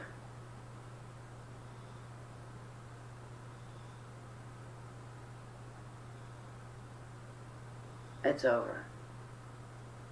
So whatever is going to happen in the future, you know, regardless if you think the seals open first, then the trumpets blow, then the vials of wrath are poured out, or whether you think the seals and the trumpets and the vials, they all are open, go off and blow simultaneously, like in conjunction, like mixed in together. You know, whatever you believe, it doesn't matter. Can we just all come in agreement and pray that we have all the provisions we need for the troubled times going forward, that we are not raped, beaten, captured by the enemy, tortured and traumatized until death in Yeshua's name. I pray that all of my loved ones know that I love them and that I'll be out there fighting. I'm going to be fighting to drive forward Yeshua's gospel. I pray that we are all invited and deemed worthy to attend the bridegroom feast in Yeshua HaMashiach's name, Selah. Hey, Brian, too. I was watching your videos today. I really thank you for your videos. You need to listen to truth quickly. You don't understand the technology. You're right, Brian. I really don't. I just taught myself OBS. I mean, come on. So I'm in agreement with you. There's a lot that I don't remember either, too, Brian, which that's really frustrating because sometimes I want to remember. I would have a brain like yours, Brian, if I don't know. I'm still debating that because to remember those memories, you're taking a chance of remembering the really bad stuff, too. And I don't know. I don't think it puts me in a very safe position to remember things. So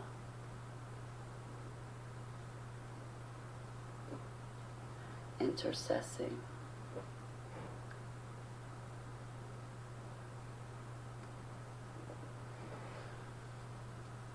Yeah, I really liked the video I saw. Was it today or yesterday? Brian, maybe it was yesterday. I'm getting my days mixed up. I dove back into my research and studies. I must have watched 20, 30 videos. Sometimes I had 2 videos going on at one time, and I felt bad because somebody said to me, they're like, Holly, you're listening to somebody else's video and not just mine. I was like, oh, geez, I'm caught red-handed. And I didn't want to upset the person, but yeah, there's sometimes I sit here and I'll have two people's videos playing at the same time. Hey, she loves Lynn 58. Lynn. She loves 58 Lynn, sorry. But yeah, I used to do that. I was doing that and I got caught red-handed. Now I feel red-handed. Oops, sorry. So I sound tired. You know what? Instead of grabbing lunch, I'll just grab dinner. And then I'll bring lunch up and I'll have it. Boy, you know what's been happening to me lately? Is in the middle of the night, I wake up and I get so hungry. But I've been very tired and in a lot of physical pain lately. A lot of physical pain. At one time I broke out with sweats. I was hurting so bad. That was last night in the middle of the night, so I didn't want to get up, but I've been getting hungry in the middle of the night. I need to leave snacks by my bedside. But I'm glad that my appetite's coming back. It's just coming back in the middle of the night. I would have expected it to come back at 12, 1, 2, 3 p.m.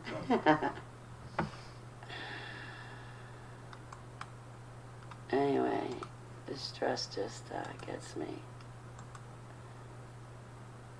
Okay. More to come, right? Feels really... Okay, cool. No worries.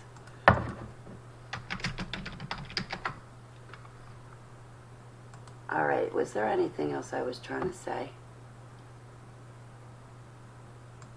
About these... I know there's more to say about prayer, or intercessory prayers, but that's going to be on my mind, the future. What are we going to need in the future, instead of not taking it into consideration at all? You know? What are other people going to need, and what can I pray for them to have? I pray for them to have the same things I would want for myself in Yeshua's name. In spiritual warfare, I'll tell you, it's not fun. Hey Tree, it's good to see you. I'm not sure if I'm allowed to say, but it was really nice to talk to you yesterday. I really appreciate it. That's probably half the reason why I'm here right now, is because I'm starting to lift up out of my funk. I was going to have Trunk Monkeys come on with me, but instead I'm just going to yammer on here and talk to you guys and hang out with you guys for a little bit. What do you guys want to talk about? What's on your mind? Are there prayers that you need? You want to share any experiences?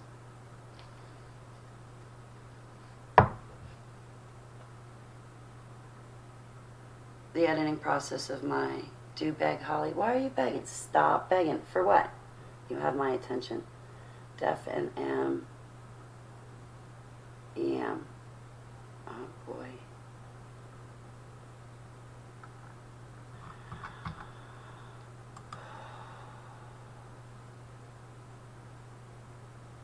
I understand, Bruce.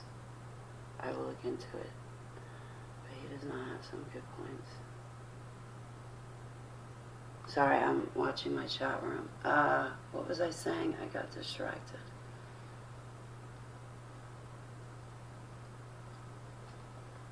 Huh.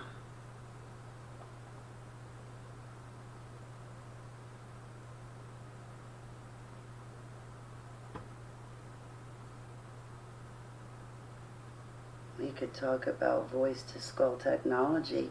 There's something we need to pray for. We need to pray for all of us to have discernment, because all of us are going to be affected by Project Bluebeam. I guess sometimes they call it Project Genesis, is it? I get the projects mixed up. There's so many of them, and I can't remember the names of them. I know I've been subjected to Janus programming. That's end times programming. But that was because I was going to be used in one of the troops serving the Antichrist. And I'm really glad I woke up in the nick of time to get covered in the blood of the Lamb and get myself out of there. December 2014, I completely turned around my life. Not that I wanted to, it's kind of forcefully turned around.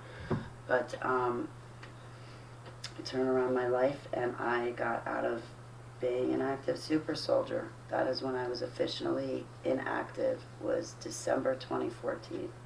I've not been active since. But when I was 37 years old, I flew out to Denver, Colorado. I looked like a complete tourist walking around the airport, taking pictures of everything. 3 super soldiers approached me during the week that I was out there because I was going to move out to Colorado. So I was with my friend and ex-boss from AT&T. We had gone out to a Hooters bar, and I was approached by 3 super soldiers, and they had said that they were going to come forward and ask me what I wanted to do. And I told them I'm not coming forward. I'm not going on TV. Now here I am. Yud Hey Vav Hey gave me HTV, Holly Television. my video log, you know, like my video journal. This is it. This is my video journal. I encourage all of you to get a video journal too. That way I'm not the only one doing it. And I encourage all of you to write a book, especially if you have had MKUltra experiences, or you've been exposed to satanic rituals and sacrifices, or you're from a military family, or, you know, what if you have been involved in a lot of spiritual attacks? Write about it, talk about it. There are so many people out there that go through the same things. You wouldn't believe it. And I think it was 2008 when Joe the mechanic, one of my programmers, the first one, Joseph Mangley, he let me and another super soldier go. And he said, "Don't come back, Holly, they'll kill you." I said, "Well, I don't want to go." I gave him a hug goodbye. I had Stockholm Syndrome. And I walked away. So that was 2008. So I would assume in 2008 I was 37 years old. So that's probably pretty much when I became inactive for good, was 2008. And 2011, I wasn't even awake yet, so those 3 super soldiers approaching me, that did no good because I wasn't even awake.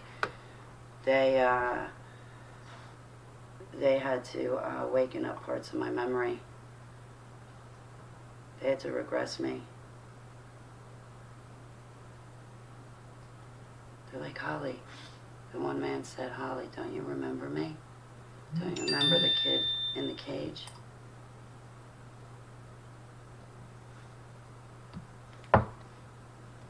I sat there looking at him for a while. They gave me a shot of something too. I recognized the second super soldier. By the time the third super soldier turned around, once I saw his face, I remembered. Everything kind of came flying back all at once. But I would have remembered him even if, like, they hadn't given me that shot or tried to jog my memory. I would have recognized his face. I would have known I've known him from somewhere.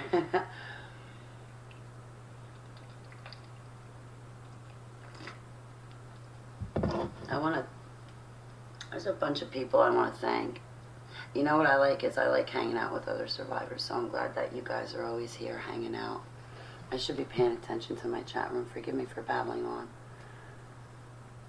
Discernment. Okay, yeah, voice to skull technology. Let's talk about that one. We all need discernment. I pray for all of us to be blessed and baptized in the Holy Spirit, and I pray that it is in accordance to Heavenly Abba's will, that we have the Holy Spirit work through us and give us discernment, insight, wisdom, and knowledge, and to keep us calm, cool, collected, and patient at all times. But voice to skull technology, guys, we're all going to be subjected to that, right? I get off on such tangents. Please forgive me. So, you're 62, Jody? I'm 45. I love you hanging out. I want to catch up with you on a private note, though, Uncle, obvious. Forgive me for being slow. And I love talking to you. You're like, I love talking to you more than I love talking to trunk monkeys. But shh, don't tell her that.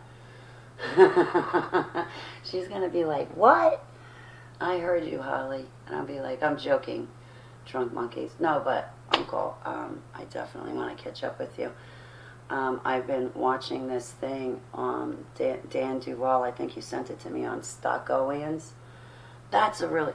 Here, let me get it for my chat room. I watched it once and I started dozing off.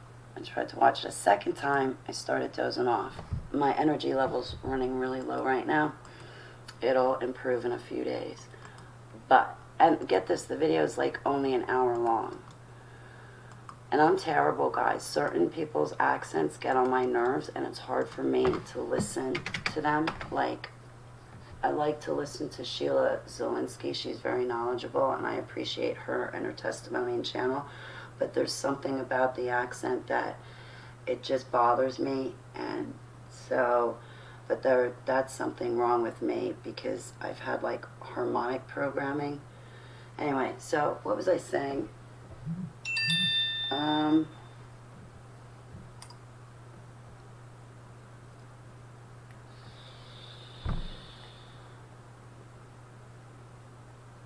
And thanks for yesterday, Tree. I really appreciate it. Thank you, thank you.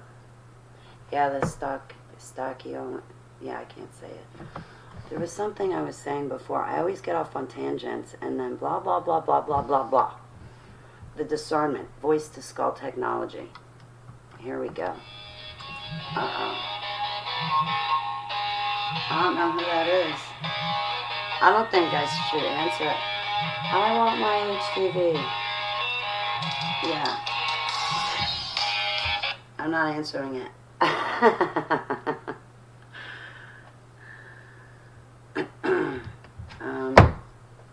So I don't answer numbers I don't know.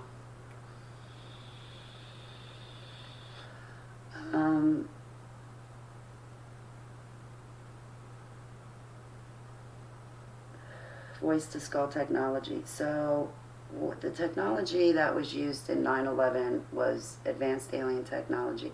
Where'd all my viewers go? I miss the days when I hold, like, do you guys know that I had 42 active viewers once? That was like the second time in my life that happened. In 2017, I'd have like 50 people in my chat room, and then that started to happen to me again recently. And it's just really cool, like, to see 42 active people in my chat room. It's like, wow, people want to talk to me. It's more like I want to talk to you guys. Like, I want to know what you guys are doing. But anyway, I like the smaller groups too. I just thought that was cool, but I'm babbling. So the technology that was used 9/11, 2001 in New York City, that was all what Project Bluebeam, or because of Project Bluebeam, right? People thought they heard and saw an airplane go into the buildings, and they were standing there on the street.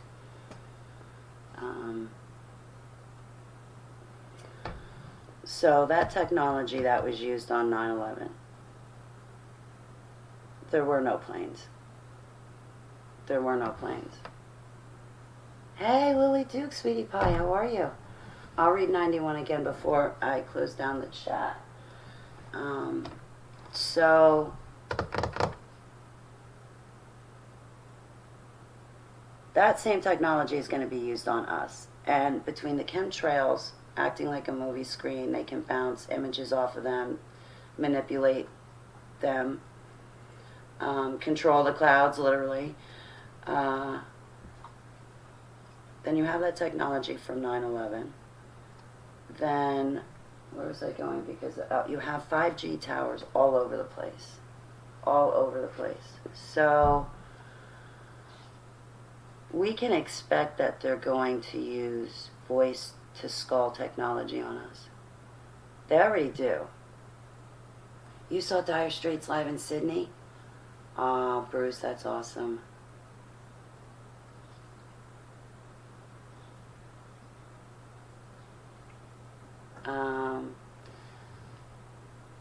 Thank you, thank you.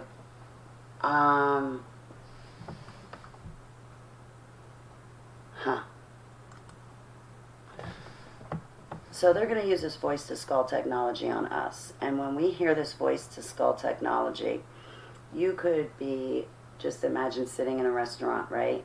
And while you're sitting in the restaurant, there's other people around you, or you could be in ShopRite, shopping, or in Walmart, or at the SubHub, or whatever, and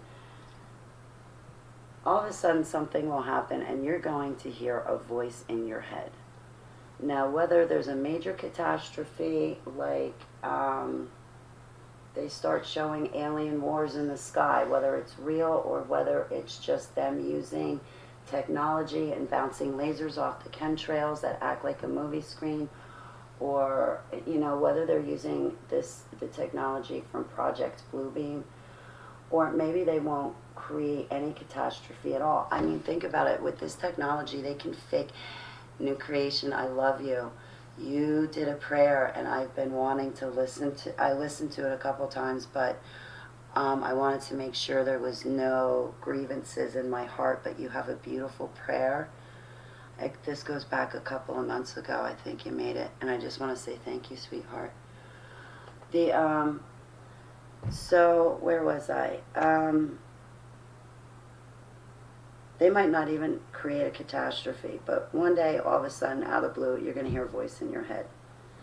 Now, in my humbled, flawed, finite human thinking, it can only be two things to me if this happens to any one of you. So I guess this is where discernment's really great. I don't know if you've had voice-to-skull technology used on you, but let me tell you, you are at the mercy of someone else's hands when that's being used on you. I kid you not. You are literally at their mercy. So this is a voice-to-skull or V2K or the God voice. This is technology where there's somebody sitting behind a computer like I am right now. And from hundreds of miles away, they can remotely access you, whether it's due to the fact that you have an implant in your tooth or an implant in your skull, or whether they're just merely pointing at you. The technology, however it works. This is where Brian, too, I'm sure, has, with his technical mind, can explain it a lot better than me, or even Mark Trump. Mark Trump is great. I lost the keychain he made for me. Mark Trump can be found on Coach Dave Daubenmire's streams in the morning. I like when he speaks, though. He's so intelligent. But they can just point their equipment at you, and you will hear a voice in your head.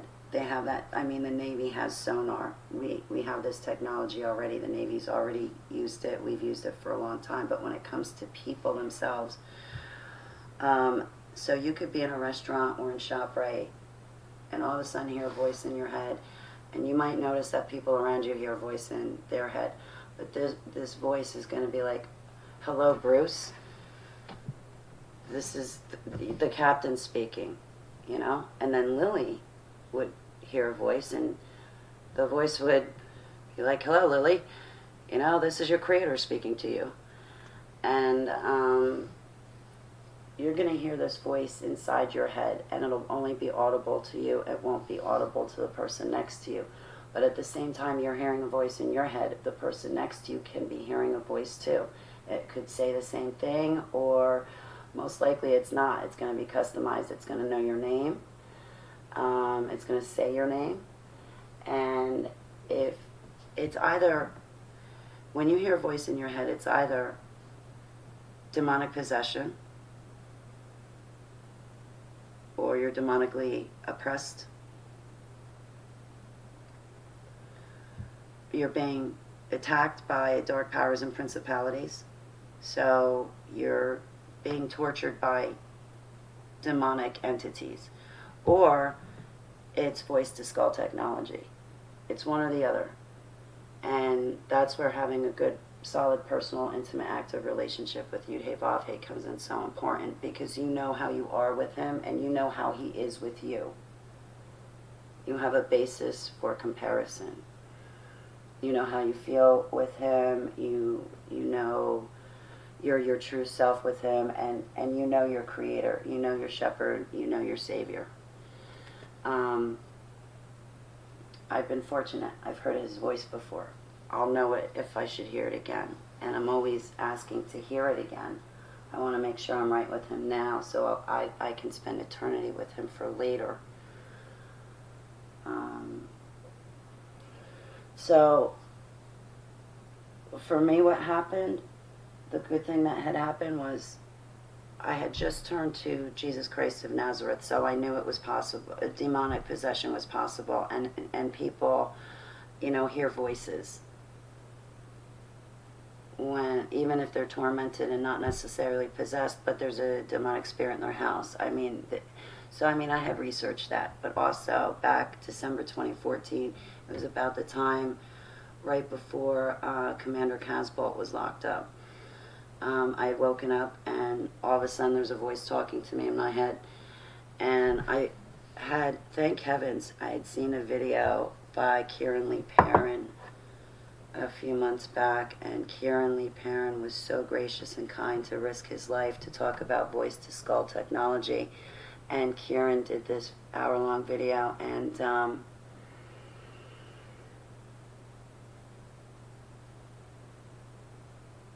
I love you, New Creation. I'm reading your comments. Yeah, that's why I refresh my mind on prayers daily. You know, there's sometimes I'll spend 2-3 hours in prayer, and it feels like it goes by in 15 minutes. I'll get hanging out with Yeshua, my golden bow, and I. This used to get my attorney a little bit at times, and I'm like, listen, when I get caught up with Yeshua HaMashiach, I'll be with him for 4 hours. It'll feel like 15 minutes. And he's like, but you didn't answer your phone, and da-da-da-da-da. You've been out in the back with Keeper for like 4 hours. You just disappeared and walked off into the wilderness, and da-da-da-da-da. I'm like, well, first of all, I'm hiking. Secondly, like, I'm with Keeper. Keeper's with me. We have Yeshua. Yeshua was there, you know? Like, so I like my private time with Yeshua. But anyway, I got off on another tangent. So Kieran Lee Perrin did this video about voice-to-skull technology, and he was explaining it. And thank heavens I had seen his video. Because one day, at the beginning of December in 2014, all of a sudden, a voice appears in my head. And I'm thinking to myself, oh no. Oh no. And this went on for 3 days. And let me close my window. Sorry.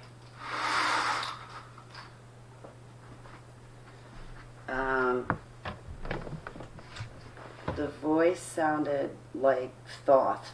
You know that thing, Thoth? I don't know, there's a narrator that reads the Emerald Tablets, and the guy kind of sounds very nasally, or like he's got a mask over his face when he speaks. And this voice that started talking to me sounded like that narrator who speaks the Emerald Tablets. And there I am pouring the blood of the Lamb on this voice, and it's not going anywhere. And I'm thinking, oh no, I'm not demonically possessed. Although I had to go through a freedom deliverance, but there was something, that's another story that comes into play, or maybe it doesn't. I had still needed a freedom deliverance. At that time in December, I had just woken up. So this is like, I didn't even have a chance to wipe the water off from behind my ears. And this voice appears. And I was praying to Jesus. I had rededicated myself to him. I had met Jonathan Kahn and met him. He laid hands on me and prayed with me. I was, well, that was in December. So I knew that somebody else had witnessed me turning myself over to Yeshua and marrying Jesus. Jonathan Kahn has the bridegroom teaching sermon, and that teaching made me fall in love with Yeshua. And I married Yeshua December 12th of 2014 at Jonathan Kahn's ministry right next to the Watchman Wall in the center of Jerusalem. If you ever go to his place, you'll see what I mean. I think it's just beautiful, his ministry in Lodi, New Jersey. I'm really grateful to him and his help. But, so, anyway, I'm babbling, I'm really sorry.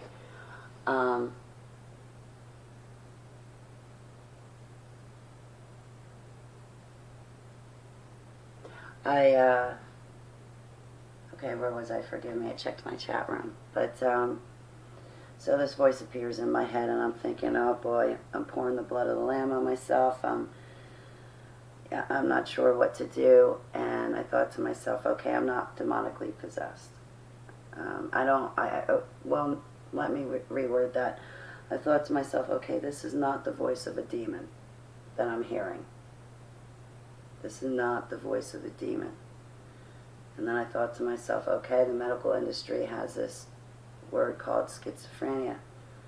No, I don't think that word fits. My brain is not sick.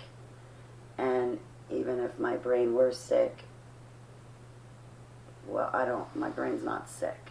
Like, I don't have cancer, I don't have a growth inside my brain that's pushing up on another part, and I'm about to die having hallucinations. So my brain wasn't sick, and it wasn't schizophrenia. It wasn't that at all. This voice drove me nuts for 3 days. It really did. I would talk to it about Yeshua. It felt like this voice could see what I see. Like if I imagined something, or if I remembered a memory from the past, it felt like this voice could also see those images I see in my mind and know what I was thinking for 3 days. So it felt intrusive. So that was another indicator, okay, this is not my brain being sick, but also this is not a demonic voice. Like, there's something about this that's different. I've been exposed to demons. This isn't a voice from one of them. This voice talked to me constantly. I was at the end of my chain, and I was like, well, just come get me. I'm falling apart. I need help. Come get me. And the voice responds, I can't. I'm making bank right now. I'm like, I'm falling to pieces and you can't come help me. I'm like, you can't even send me a pizza. I'm sure you know where I live. I talked to this voice about Jesus. This voice just, it felt like they knew everything about me, and they did. They drove me nuts. Oh my goodness. We talked about everything. It drove me nuts. It would wake up at night and start talking to me, this voice, about anything and everything. And the thing drove me nuts. Although I noticed when I was watching Paul Begley's ministry, the voice didn't bother me. When I was watching Anita Fuentes at night, that was like the 2 hours that this voice did not bother me. So there were some clues. And I have remembered Kieran's video from the past. Well, I couldn't live with this voice anymore. I really couldn't. I was at the end of my chain, and I'm sitting there, and I'm even telling the voice, I can't deal with you. I can't live with you. I can't live like this. Are you kidding me? You're driving me nuts, and you're not even physically here. I can't take it. You're just inside my head. All of a sudden, this voice, wherever this voice was, I hear a door open. And, hang on, I get to the good part in it. Alright, 1 second. I know, sweetie. I need to give you fresh water, too. Hang on, guys. Give me a second. Go eat, sweet sweets. Go eat, honey.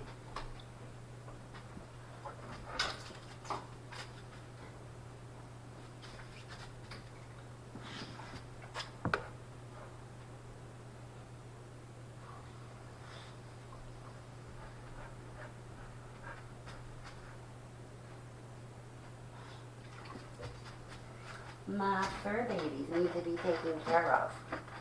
My fur babies. Look at you, passed out.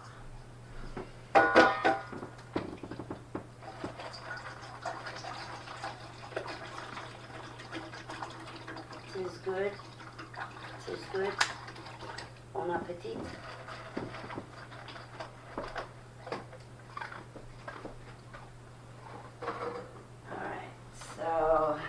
So where was I? So this voice, wherever this voice was coming from, all of a sudden I hear like a door open. And I'm like, that sound just came from wherever that voice is sitting. Oh, Abba showed me mercy. I tell you what. So I was suffering for 3 days. So anyway, I hear this voice open. Does she know who she is yet? A whole bunch of shuffling goes on, and then you hear the door close again. I'm like, no way. Hey, Kenzie, sweetie pie. Great to see you. I hope you're hanging in there. So, hey, Eagle's Wings, I love you, Meek Mom. Lynn, I love you, sweetie pie. I still need to send you out your Dragon Speech software. I have it sitting right here behind me. I haven't done that. If I don't get to do it this week, then I'm hoping next week when I get my my moolah. Anyway, I love you, Meek BFF. So, okay, anyway. So once this happened and I heard the door open, the second voice say, does she know who she is yet? And then some scuffling, like the sound of papers being moved around, and then the door shut a second time. I was like, no way. That is definitely not a demonic voice. Then I remembered that, then I was pretty certain about that video that Kieran had made. And I was pretty certain at that point that what I was experiencing was not, what I was certain about was that I was experiencing voice to skull technology being used on me. Although I'll tell you right now, that voice cannot take any credit for me waking up. I was already awake. Yeshua did it. All praise, glory, love, and worship to Yud-Hey Vav-Hey in Yeshua's name. He is why I'm awake. But I don't know whoever was on the other end of that. So anyway, once I hear the door shut a second time, and the voice gets really, really quiet, and I was sitting on the side of the couch hanging on for dear life, and I thought to myself, what do they mean? Do I know who I am yet? And then I thought, I am not going to ask this voice for anything. You know, if you think about it, people sell their soul to the devil all the time. Well, I wasn't about to ask the devil, in case it was the devil or a minion to the devil. I wasn't going to ask this voice for anything. So I was not going to ask, why, who am I? So I quieted my mind, and I sat on the side of the couch, and I tried not to have a single thought in my head. And all of a sudden, like, I could feel this voice waiting for me to say something or do something. And I felt like that voice was just waiting for me to think and to ask it, why, who am I, who are you, what's going on? And I wouldn't do that. I should have. But I wasn't going to ask this voice anything. Or for anything. And I sat there and I tried to keep my mind quiet, and this voice is waiting for me, and I can feel this voice waiting for me to say something, move, or have a thought. And then the next thing I know is I'm like, oh, that's it. I know who I am. I'm ex-Super Soldier Holly Bag. I'm Super Soldier Holly Bag, you know, from Black Ops. I know who my commander is, and blah, blah, blah, blah, blah. Of course I know who I am. Who are you? After that, I never heard the voice again, but I got off scot-free, considering what other people go through. I've heard other people go through complete and utter hell. The voice never leaves them alone. The voice tells them to do messed up things. Basically, the voice constantly belittles the other person and puts them down and says, oh, you're too fat, or you're too skinny. You're not good enough. Nobody loves you. Why don't you just kill yourself? The voice is just belittling and dark and very intrusive. And in the days coming up, you know, sadly, man has its hands on advanced alien technology, and they're going to use it. Man is going to use it on fellow man. So we definitely need to have discernment when that happens. So, sorry to talk so much.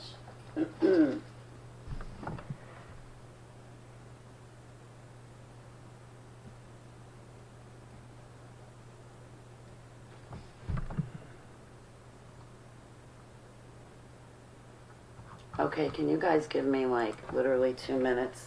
Would you guys mind doing that? If you guys give me 2 minutes, I'll hang out for another 30. 40 minutes. Depends when. I'll be right back. Hang on. I'll be right back in 2 minutes.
Oh, jeez.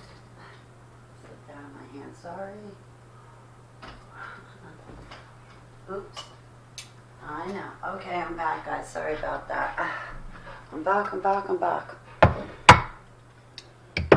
You leave me be. Hey, Evelyn Miles, how are you?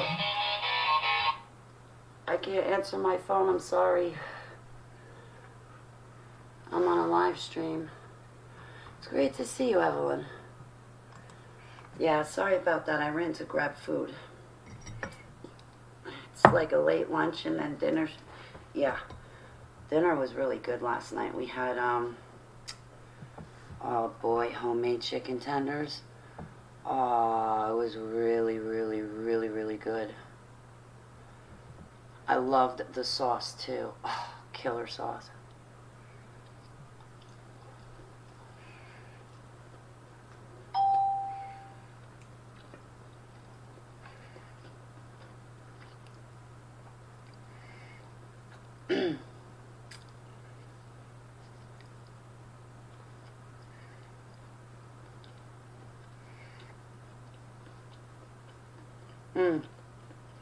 So, what were we talking about? Forgive me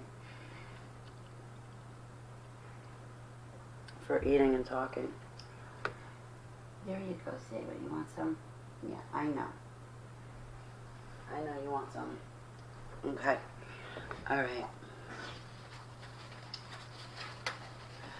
Yeah, my appetite's coming back, but it's at off hours. It's always in the middle of the night or later in the day. It's hard for me to eat when I first wake up. But at night, later in the day, then I can eat and munch, and it's good, so forgive me. Ice to See is here? Did I miss her? Oh, no. Chicken tenders with coconut and almond flour. Ooh, that sounds yummy. Mm-hmm.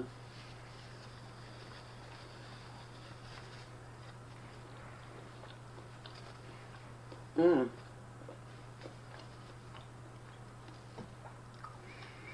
Me too. There were a couple days where I'd eat, but it was like once a day. And it wasn't much of anything. You know, like I have off days, but at least if I eat twice a day, that's good for an off day. But, you know, it's good to eat 3 to 5 times a day.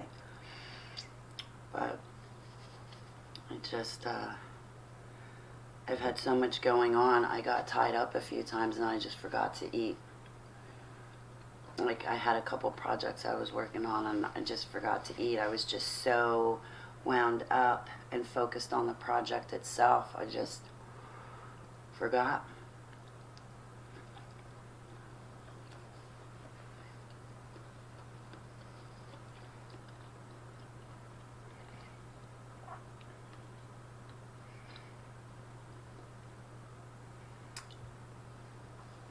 You ate that all? Oh, I recently stopped eating pork. Can you believe that? I'm such a poor eater as it is, and for me to eat bacon and sausage, it's like, Holly, so long as you eat, just eat. You know, like, you want some more Siva? No? If you don't want to keep her, I'll eat it. Come on, Betty. You want a piece, buddy? You're my buddy. All right. I always save a piece of my food for my cat and dog. Always. It's not that I'm feeding them off of my plate. It's that the three of us have always had an understanding. I rescued them, they rescued me. It was kind of a two-way mutual thing. So when I eat my plate of food, I always keep after a piece for my cat and a piece for my dog. I always share my meal with my cat and dog. It's like out of a respect and loving thing. Somebody used to treat me really poorly because I would do that, and they would get mad at me all the time. And it's like, now listen, I know what my dog has been through. She's been physically abused. I saw it happen to her once, and when that happened, I got out of my own way and I stood up to the abusive person. I said, you have to go through me to get this dog, and you just need to go right now.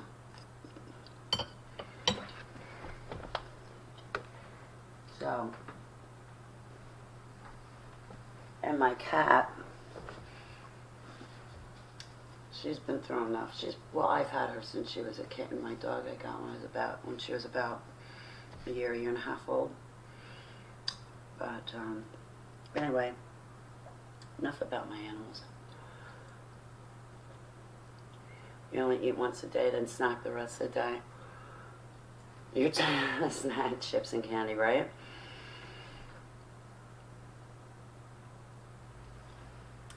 I was a vegetarian for years, but I had to eat meat when I was recovering from anorexia. I'll tell you, there's some times where I just crave like a nice fat steak, you know, like that's pink on the inside. It's still got its juice. Not rare. Medium? Is that what it's called? Medium? But like I'll get a craving for red meat. That happens to me where that's all I crave is red meat.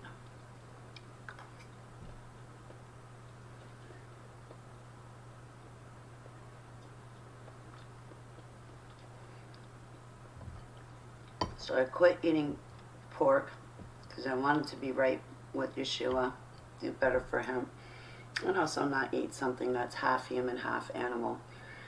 And I still have to work on shrimp and crab legs though. I told Ava before we get to that, because I love them, I'll give up the pork. But the shrimp and crab legs, boy, I don't have them all the time, but I don't want to give them up. They're good for my rheumatoid arthritis. The vitamin D in them is good for my arthritis.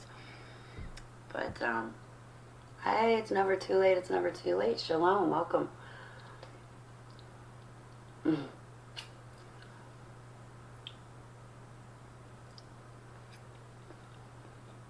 Mm-hmm. I agree, Lily.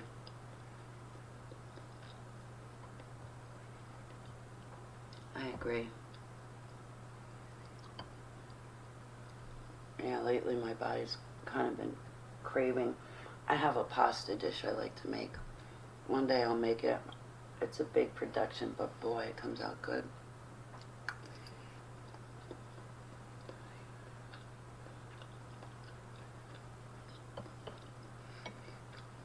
Like the other night for dinner, I ate a half a pizza pie, but can you tell I ate 4 slices? Of course not. Weight for me is like money. I lose it faster than I can get it.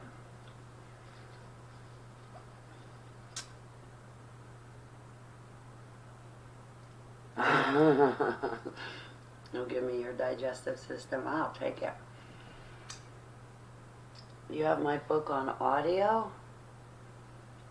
I haven't. I wanted to read my book on audio. I haven't done that yet. How'd you get it on audio? I'm curious. You mean like how people do those videos, like, and they have like a voice that reads it for them? You mean like that? That would be cool. I'm currently going through the editing process of it. Oh, yeah, I want to know. I'm interested.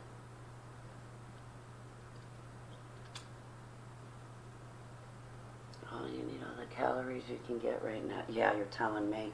You're telling me. I saw my last video and I was like, oh my goodness, I'm so terribly skinny. It's not even funny.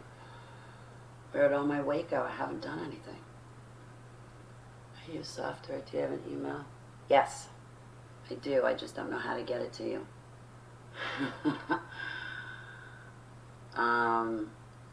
I would like to give you my email, but I can't drop it in my chat room.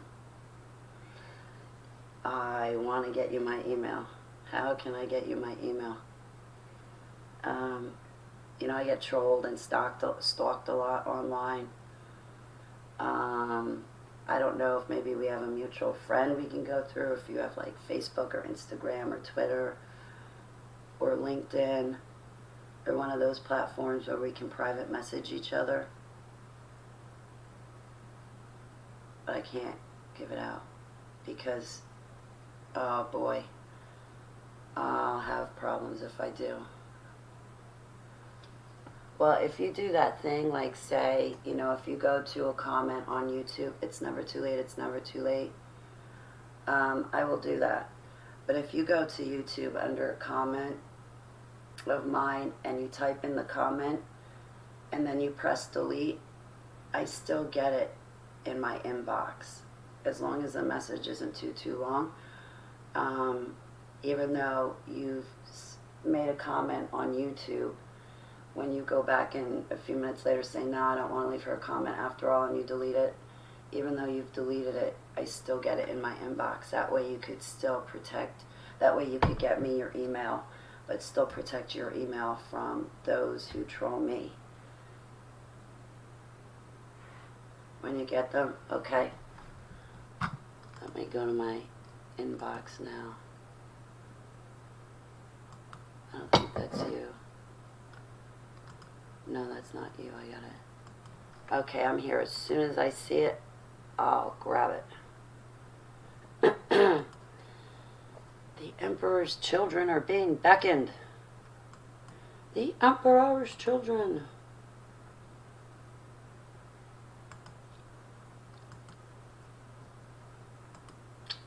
There's a comedian. He's got a Discord thing, and he says, he calls us the God's Emperor children. And I'll send out these notifications on Discord, and in my inbox I get a message, the God's Emperor children. Yes, I'm being called for. I'm an emperor's child. I just think it's funny. He's a great comedian, though. He's on right now. I wish I could mirror him.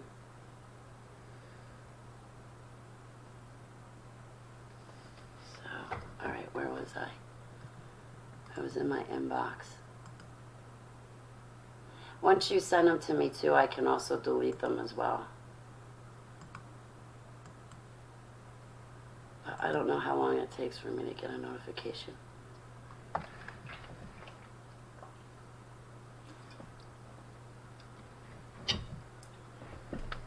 I didn't save you any.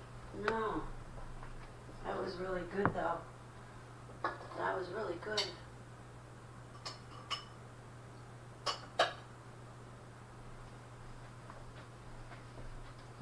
My dog's like, you rotten, rotten owner. You only gave me a bite of your hot dog. Okay, so what's my chat up to?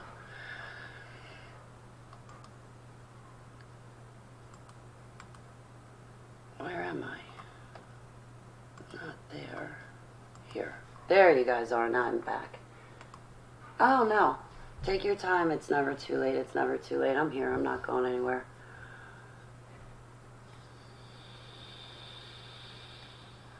I'll keep an eye out for it. Plus, like, even on my cell phone, I still have access to my emails and stuff and my alerts. I had to turn some of these alerts off, and now I want to turn the alerts back on, but I can't. Ah, 21 text messages. Oh my goodness. Yeah, everything's okay. Still don't have your email yet? Jody, you know. Alright, I'm going to shut up before I give someone's name away.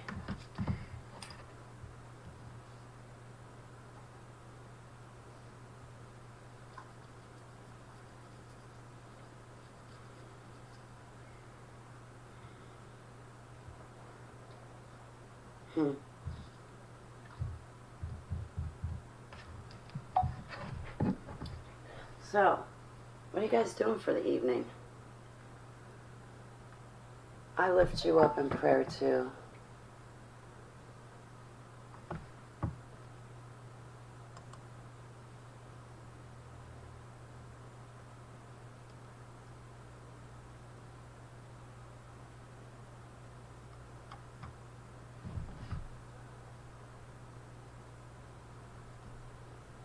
Wow, that'll be cool to hear my book in an automated voice. Could you imagine?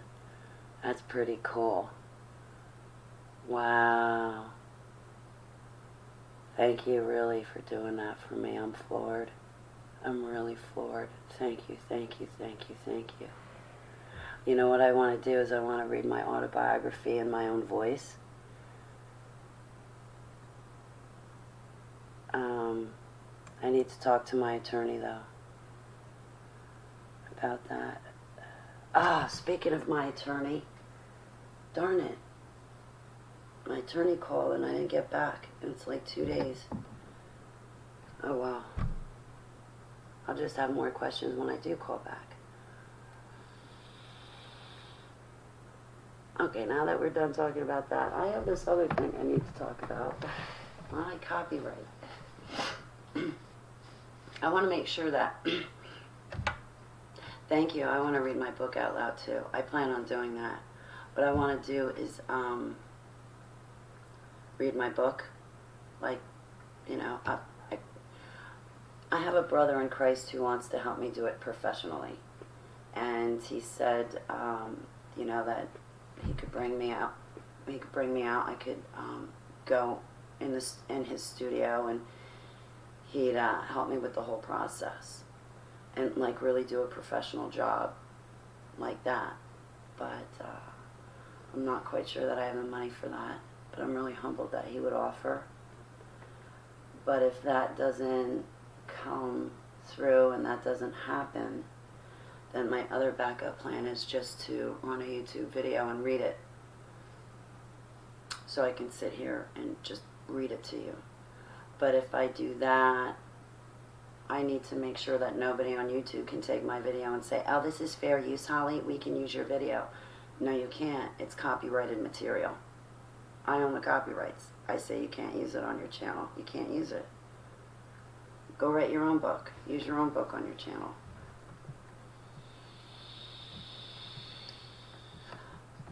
I am a part of Procrastinators Anonymous, but then again, I'm slow to do things. I just take my time.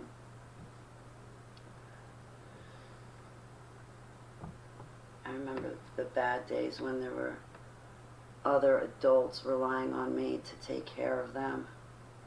I don't like that.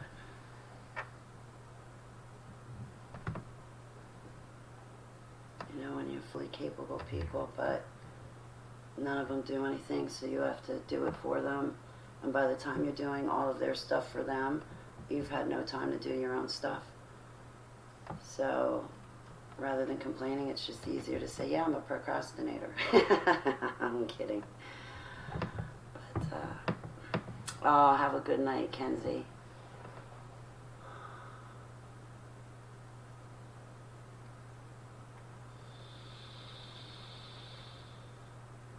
Oh, Lily, you're funny. I was the type of kid in high school who started my final paper at 1 a.m. and finished it in the class before it was due. That's funny. That is funny. I was a crammer myself. So that does work, right? Because then I could go over here.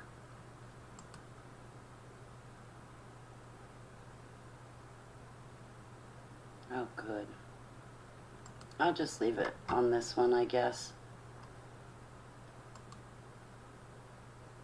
I was going to close down Google Hangouts, right?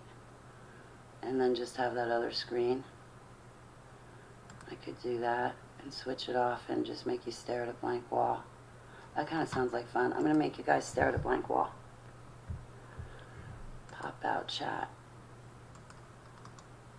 Copy. I hope I don't mess anything up. It shouldn't, right?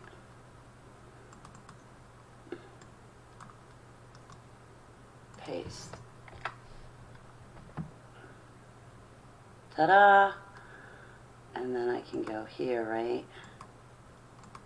Hope it doesn't mess up. If it does, bye.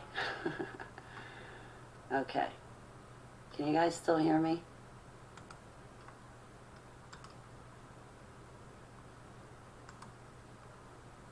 There, that's better. Pop out chat.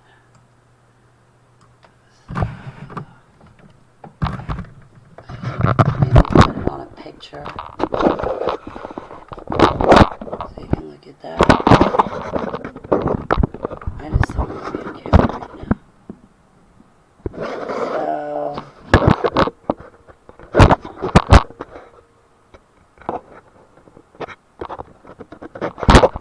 So, alright, I'm just going to leave it there. Give you part of a picture. There we go. Now I can get back in my chat room.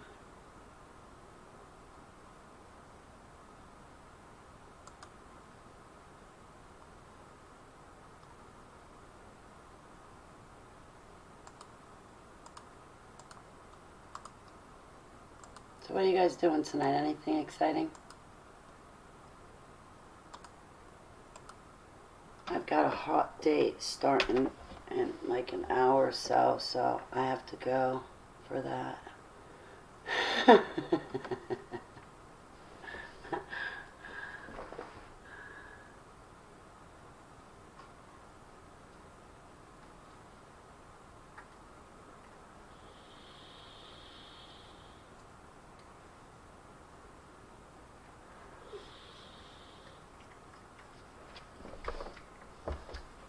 The sound of silence.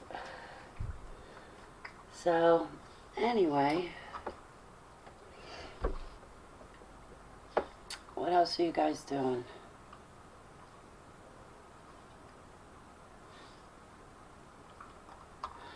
What else are you guys doing? Trying to save the world? Holly, a real date? No. Nope. I'm just joking. I'm just joking.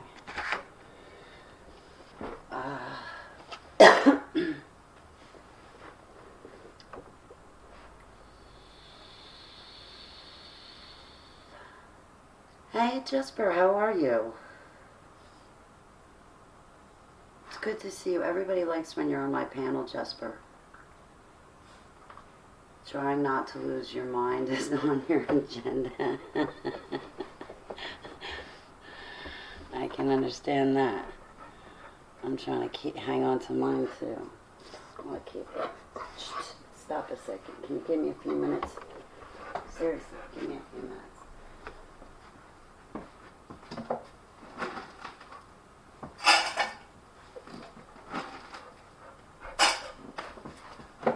You can have that. Go ahead. When did I wake up from that nap? I'm trying to think.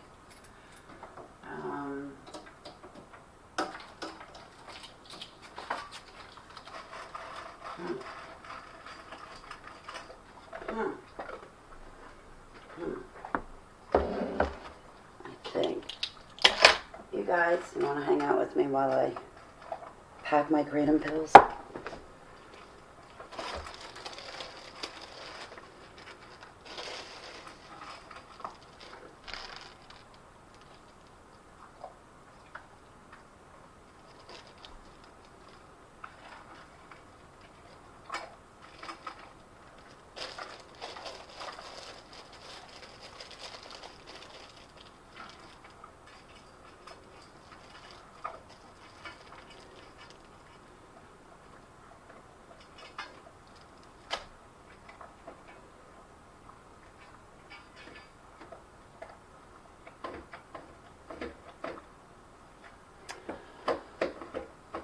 Bread.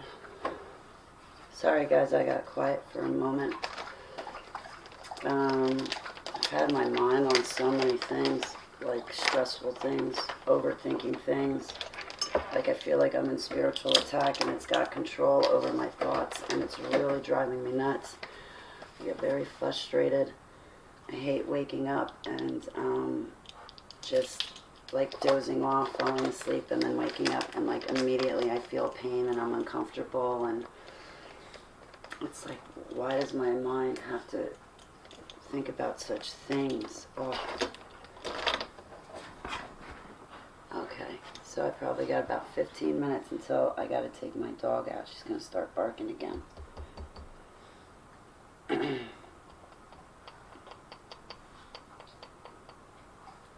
But, yeah, my mind has just been weathering some storms lately. I've been having a lot of dreams, too.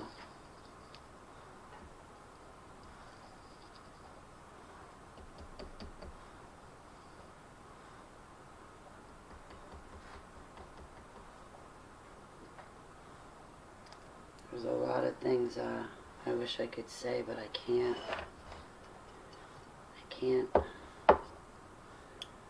Simon and Garfunkel song. So what do you guys want to talk about?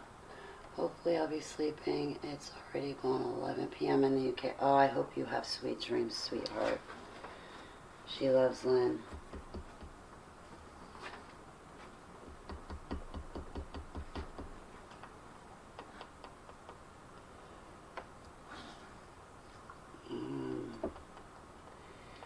Yeah, so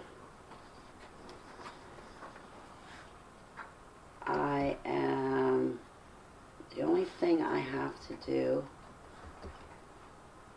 besides house chores is I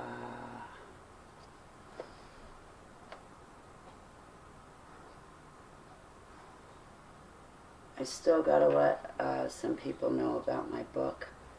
And then I don't have anything to do for the rest of the year.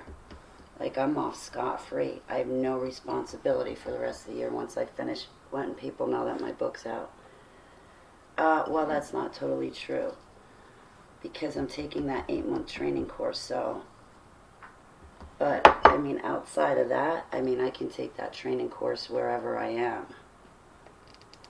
Like, I could be in a mall shopping, and I could still take my training course, so I can't wait to not have to worry about anything or having to do anything for the rest of the year.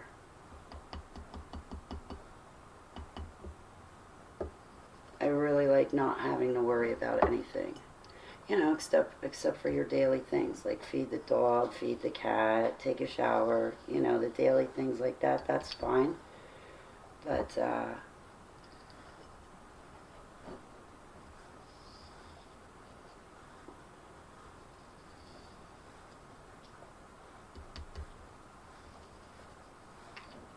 darn it, every time I try to get this one capsule, I get it filled, right? And then all of a sudden it'll pop out of my fingers and then go sliding to the other side of the bowl, and all the powder comes out of it. See? It happened again. That's it.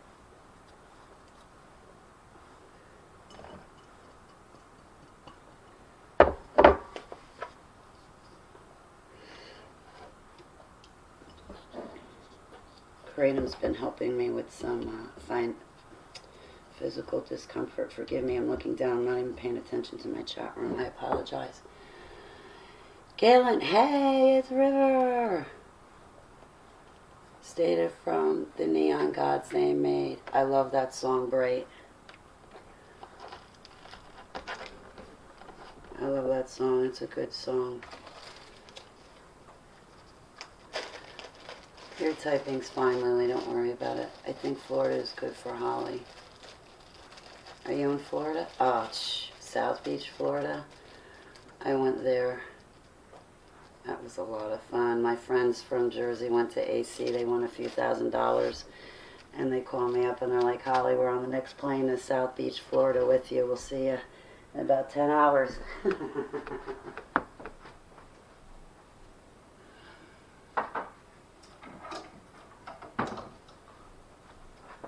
Them's was the good old days. I went down to Florida by myself to South Beach. I planned a vacation, and I was like, well, maybe it might be nice if I, like, told somebody where I was going.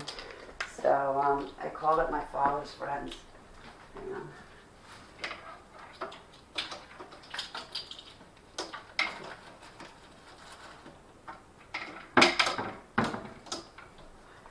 Sorry, excuse me, I wanted to put everything away. I do not like to have stuff all over the place that doesn't need to be here and has a home. But I called up my father's friends. I'm like, I'm coming down to South Beach, Florida. They're like, oh, we'll meet you. We'll be around. We live in the area, da-da-da-da. And it was a lot of fun. So I was down there hanging out with my father's friends, a bunch of friends from Jersey, and 3 of my friends end up flying down to visit with me. And while we're there, I'm sitting with my father's friends. I'm sitting with my friends from Jersey. We went to this restaurant where you could sit outside on the sidewalk and eat your food and still hear the music play. And we're right across the street from the beach, right down the way from, what's that famous fashion designer guy? Is it Versace? I think it's Versace. I loved his store. Well, anyway, we're right down from his house in South Beach. It was really pretty, but I'm sitting there with my friends, and sure enough, a group of people come marching down the sidewalk, and they're like, no way, is that Holly? And I'm sitting there thinking to myself, oh my God, I can't believe it. There are about 5 other people that were on vacation, and they're like, we recognized you right off the bat. I used to frequent this nightclub called Tequila Joe's. It's now since turned into a church, and I met a lot of people hanging out in that place, and hanging out in Seaside, New Jersey. And so there's about 5 other people that ended up joining us because they remembered me from the club, and so they got along with my father's friends and my other friends, and we just had a blast down in South Beach, Florida. We had a really, really good time. I mean, it was a whole group of us. What turned out just being me going by myself trying to get away and, you know, press the reset button turned into a hotel party of like 10 people.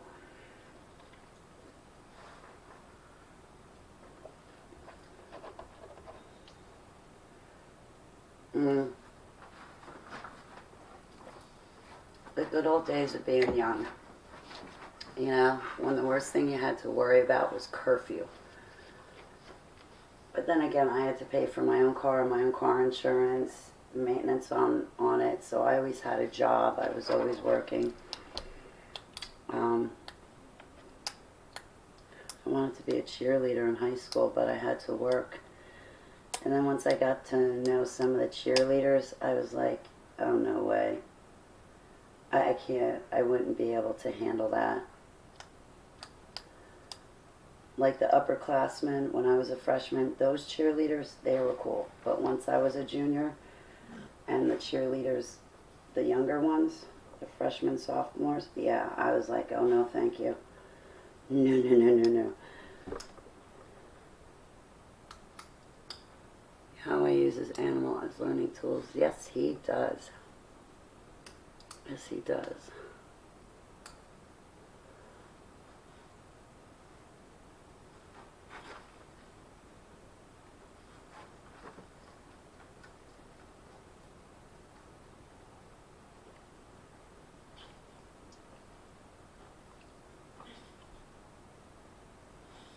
Oslos.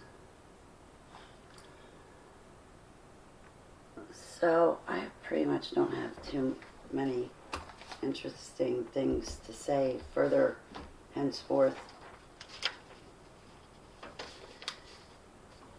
I have to get Keeper's Remedil.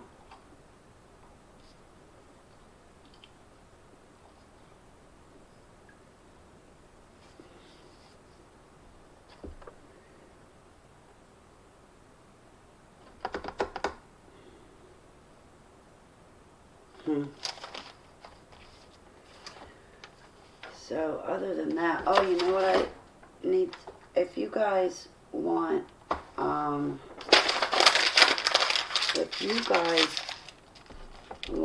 like an autographed copy of my book, will you let me know, like through Facebook, or Instagram or Twitter or something like that, because I think next week I'm going to go and print off the drawing I made for the cover of my book. So I'm going to print off a bunch of those copies, and then I'm going to need to send them out. Our school looked down on the cheerleaders. The cool girls played hockey, lacrosse. I was a decidedly uncool theater geek. Oh, Lily. I always wanted to be a theater geek.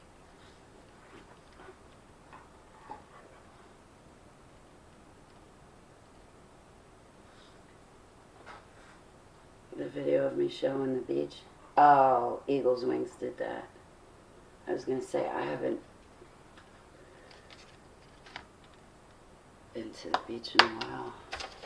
Wait, was I there this summer? No. Yes. No. Okay, I'm going to stick with my first answer. I haven't been at the beach in a long time. No, I wasn't.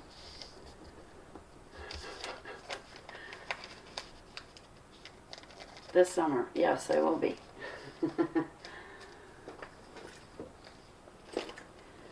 So today's Wednesday, tomorrow's Thursday.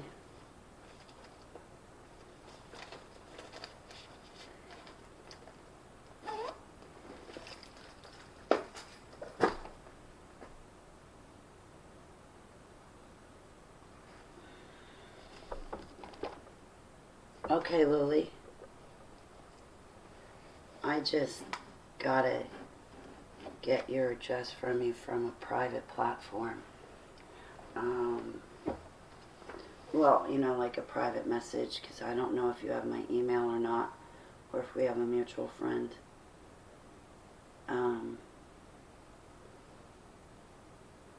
So I probably won't print the whole entire book out, because then that's like $20 and more for postage and handling, but I figure just like to take the copy of the drawing, I can sign that and mail that. That's like not that big of a deal, you know. It's real easy, cheap, and I can afford everything, and then I won't be asking for money.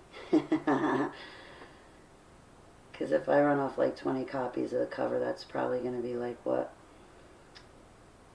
$25, $27, and postage and handling is only going to be, what is it, 45 cents now? So that's like nothing, $2. Less than $2 to send that, so that's easy. I can do that.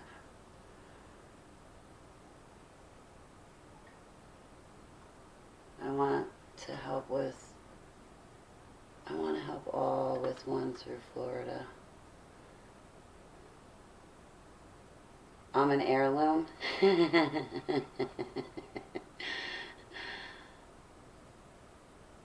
Oh, you didn't see any turtles hatch?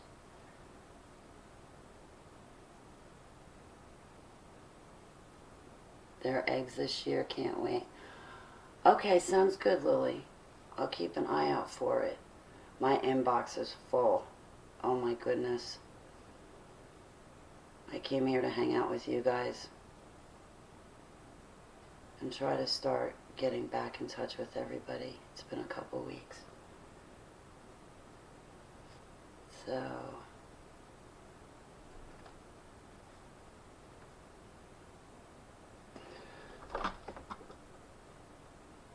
I don't want to do a display capture. I wonder if I could do one of these things. Can I do that and then go to OBS, capture window? Would that work?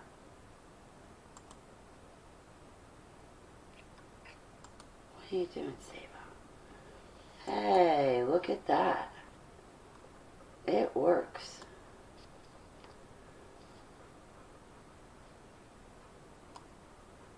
Wish I could pull it down more.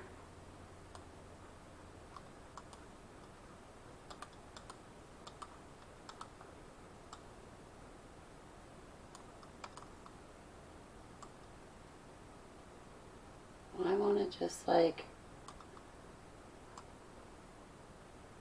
it won't pull down.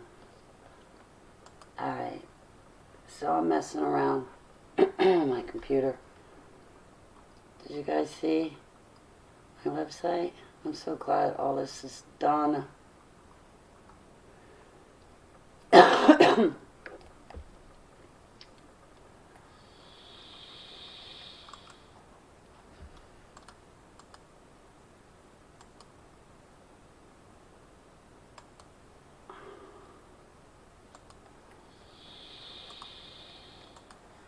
What do you guys want to talk about? Oh, this is Gregory Reed. He's an investigator. This guy has been through a lot. He fights for us SRA survivors. He's a really great man. You guys know that man. He's Doug Hagman. We miss his son, Joe Hagman. This is Joshua Collins, another fellow cage survivor from deep underground military bases. He remembers me from the Dumbs. I met him at the conference. This is Gene Mullins. Russ Dizdar. David Author, one of the people who ordained me. John Pounders from Now You See TV. This is a blurry picture, but this is my pastor, Pastor Jones. Then John Ben John, who's no longer at my church. L.A. Marzulli, Doug Hemp, and Russ Dizdar. This is my friend Heather. This is me in a helicopter.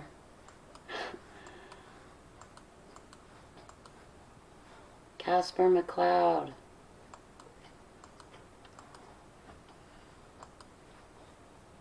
Tom Dunn. Coach Dave. He ordained me. There are 4 ministries. That's Taylor Joseph. Mike Kerr. Anyway. Heidi and Paul Begley. I thought the page came out pretty good. I'm not allowed to use this picture or show this picture ever that you're seeing right here. I was sworn to secrecy, but somehow it still ended up on my page. My friend made me this picture and swore me never to show it to anybody. But if you think about it, there's only 1/3 of the picture really showing. You can't see anywhere else, really. So I shouldn't get in too much trouble for using it. What are you guys talking about?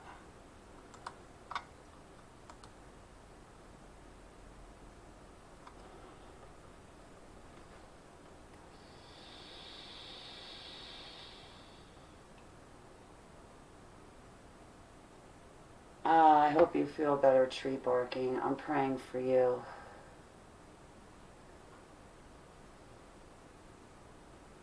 I am so sorry, tree barking dog. Yes. Eagles Wings Ministries, my meek mom.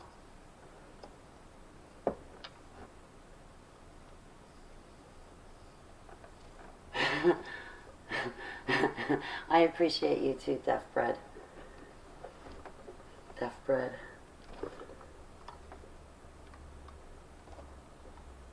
Oh, cool.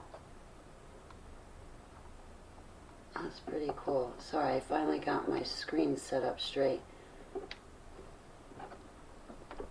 Oh, this is what I wanted you to check out, Deaf Bread, was my website. These are some of my drawings.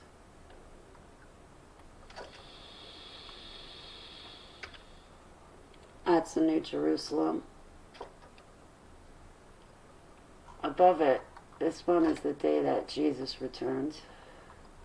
That's the New Jerusalem. There's like 2 parts to it. This part down here, where you see the girl like here.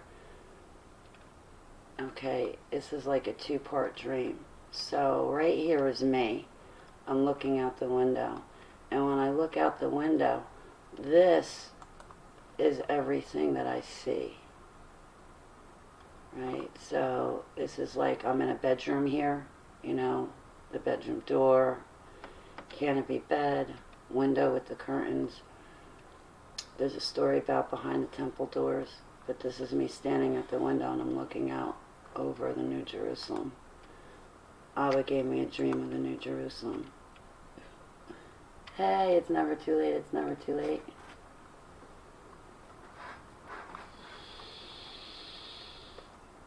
The 3 angels of the Holy Bible. That picture didn't... See, when God gives me dreams, He makes me a part of the dream. So when Abba showed me the 3 angels of Revelation, I was like interactive in that dream. And I was one of the angels flying across the sky warning people. This is the 2 witnesses of Revelation, the dream I had. So like, in a dream I'm like, you know, if you go to a bar or restaurant or something like that, there's a counter between you. This dude is, I don't know, let's call him the bartender. And this is like a TV behind. And there's all these people that are there. This is me. I'm standing there in the dream, and all of a sudden the TV goes on, and I look up, and there's a news report about the 2 witnesses. And I'm standing in a crowd of people listening to this news report. When the news report ended, I made my way through the crowd, out through the door, and when I went outside, it was snowing outside. and I ran over, I dropped down, fell onto my knees, and somebody from inside chased after me, and they came out after me, and they're like, Holly, are you okay? And I'm like, don't you know who that is? And they're like, no, who is that? I'm like, those are the two witnesses of Revelation. How do you not know who the two witnesses of Revelation are? So that was the dream that Heavenly Abba gave me of the two witnesses. So I believe we'll be here to see it. This was a weird dream. When our poles shift, it's like gravity lets go, and we have to hang on to a blade of grass so we don't orbit off the face, so we don't fly off the face of the earth and out of orbit.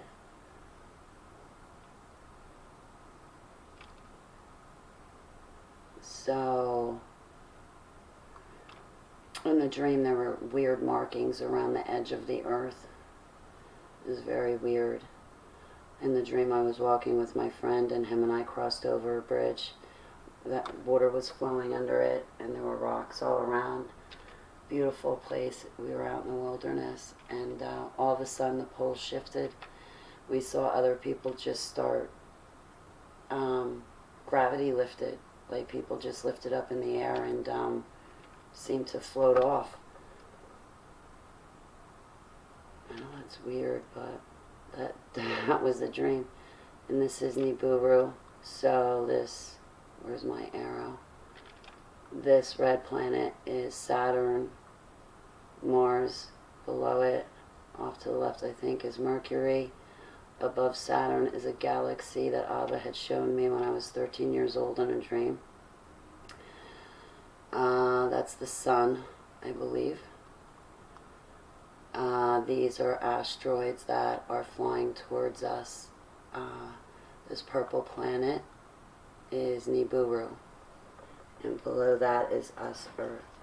Over here in the right hand corners, those are my initials, HNB, but that's a galaxy that I tried to draw with all the brilliant colors.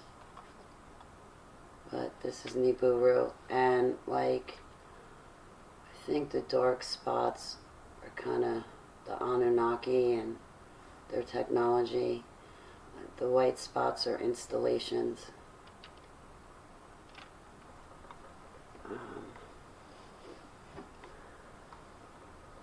And this is a drawing of the universe.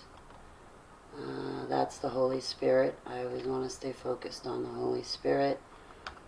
This little thing down here, that's just Abba. It's just a design. In front of us, the purple planet's Nibiru. Up to its left is Saturn. I think to the left, I think that's Jupiter. And above it is Neptune. To the right is the moon with the swastika-shaped building on the dark side of the moon. I was in that building, in a hospital inside that building. So that's actually really there, believe it or not. That's Uranus. That red planet is Venus, and the upside down question mark next to it is the Seven Sisters. Next to the moon, these are mirrors. They're messing up our atmosphere. We can't see what's going on in the skies. They're changing what we can and cannot see.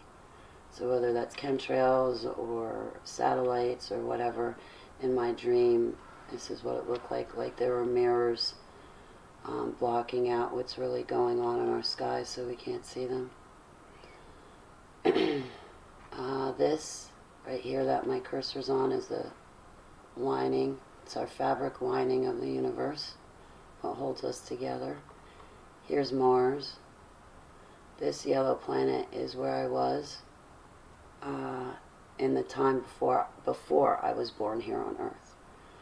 I remember the time from before I was born here on Earth. So this yellow planet is about that. Next to it is a galaxy, and there's Mercury, Mars, and another planet. I don't know, these are just other planets. Oh no, I'm sorry, it's not Mercury and Mars. I take that back. I'm thinking of another drawing. These are planets. Next to it is asteroids that are following. Oh, thanks, Uncle Obvious. That are following in the orbit of Nibiru.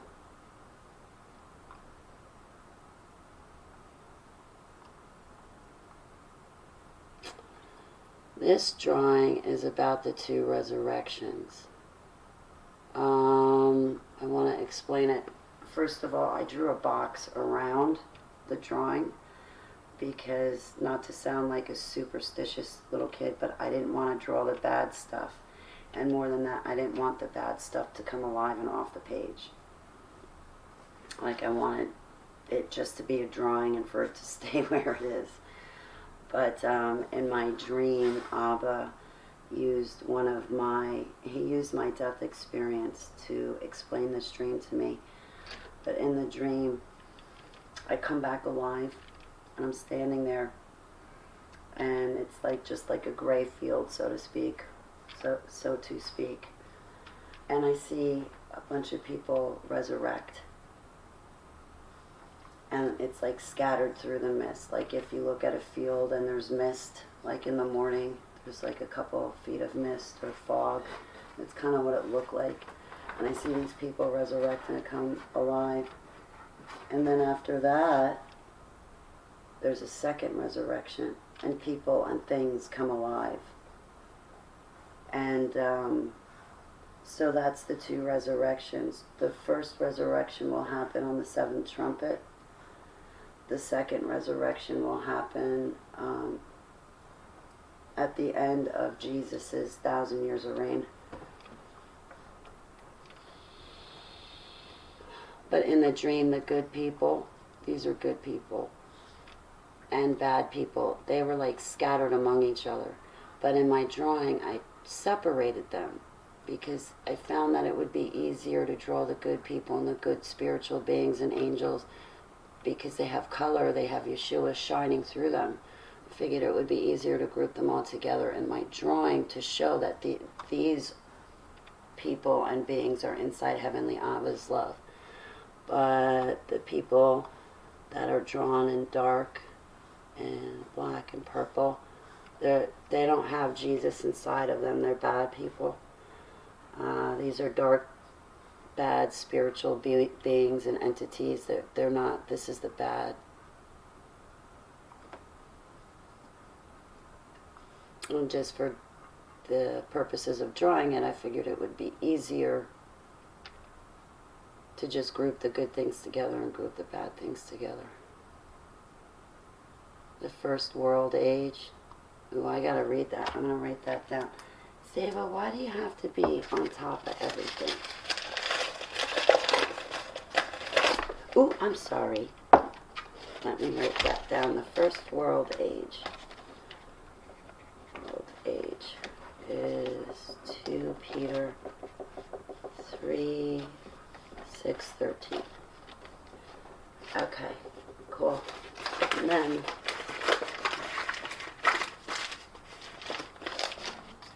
when my dog barks, I'm probably going to get going. But I'm not going to do anything to instigate it. So, this picture, okay. Up in the sky, here's this like orange rectangle looking thing. That's Heavenly Abba. These orange asterisks, these are good spiritual beings. Here's the earth, and here's me on the earth. In the dream, I see Abba up in the sky, and he calls for me, he shouts, Holly, come here. And in the dream, I go running out of school, out of the classroom, and then out of the school building into the, out into the yard outside, and I see Abba, and he's shouting, and all of a sudden something happens, and the next thing I know, I'm in his arms. I'm reunited with him. So this pertains to the seventh trumpet, the first resurrection. That was a death experience I had as a super soldier when I met Yeshua and Abba. This was a death experience I had in my normal life. And I tell about it underneath.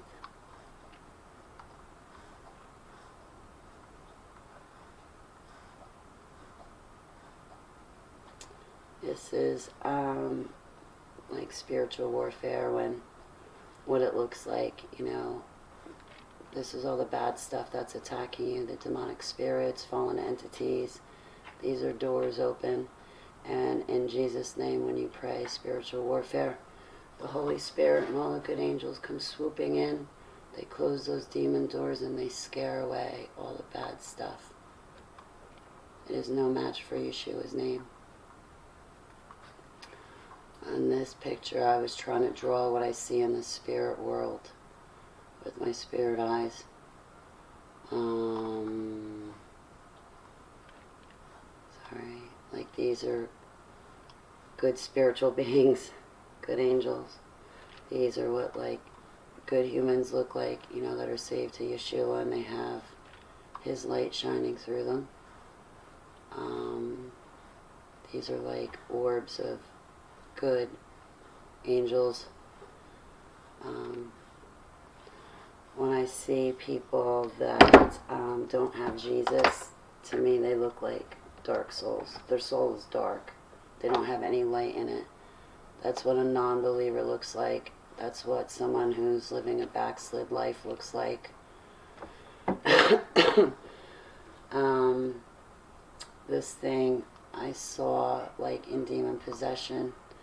There was this one time I was looking at somebody in the eyes, and when I looked in their eyes, I saw, like, this bad soul, this bad spirit in them. And I tried to draw what it looked like, that bad spirit thing. I know it looks weird, but black blobs. You know, when people do satanic rituals and sacrifices and they send out dark powers and principalities and demonic spirits after you, you see these things come flying through the air. I say blob because they look like a blob, but they're not. I don't say orb, because orb isn't. Orb is perfectly round, and these things are not perfectly round. And then the wall. How can I explain the wall? To show, Abba will show me a wall. Like, I might ask him a question and the answer is no, and he'll show me a wall. Or sometimes there's something that's bad, and when I'm in the spirit, Abba will put a wall between me and the bad person. And when I see that wall, I know it's to stay away from that other person.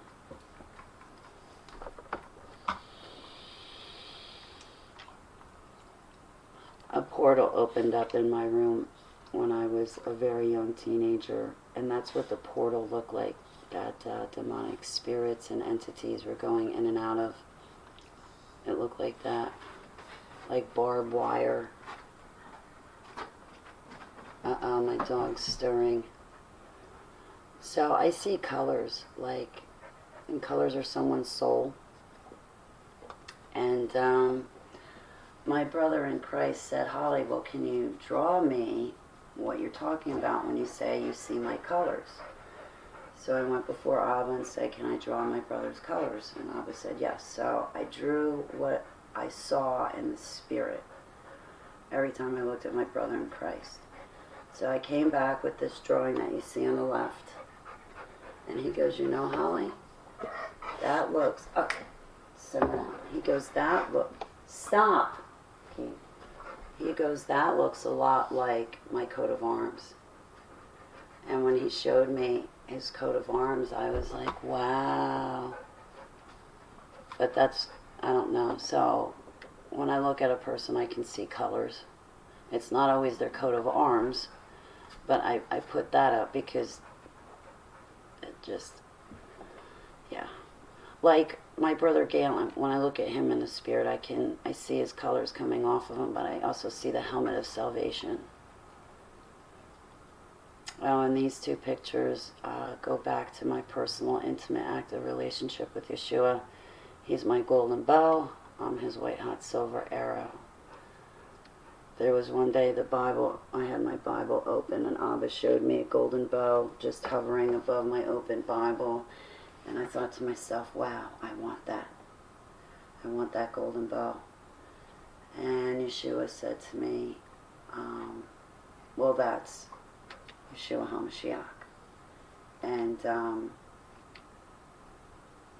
he's gold. He's your golden bow.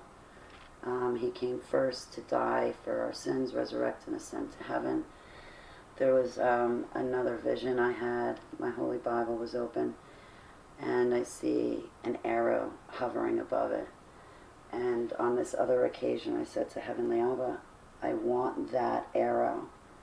Heavenly Abba then began to teach me, he began to teach me that his living logos is the arrow. Using Jesus Christ's name will cast away the darkness. And it's his living word that's the arrow, and it can pierce through Satan's darkness. So as time went on, and I'm learning about Jesus, and I'm learning to love Jesus, he's my golden bow. And, as time went on, I'm learning God's word. And so how my relationship with my Savior started was like this, like what I'm telling you.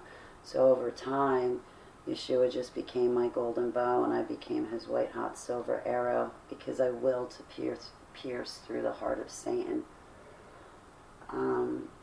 And that nickname just sort of stuck with me and Yeshua. So my Savior's my golden bow. Together we make a perfect team.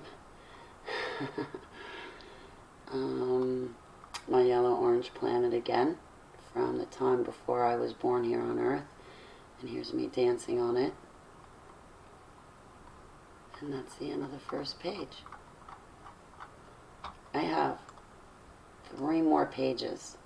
And even when I put up my poetry, the drawings I put up they're just drawings. They're not of dreams or visions.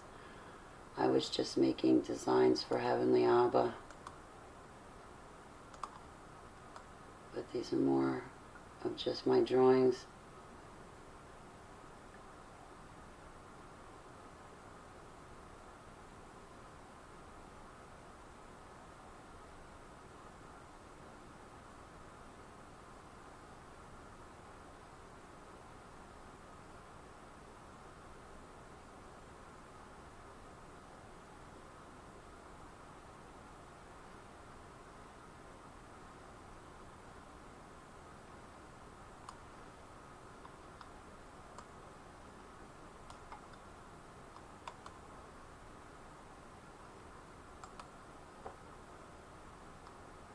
Okay, guys, I think I'm probably gonna get going.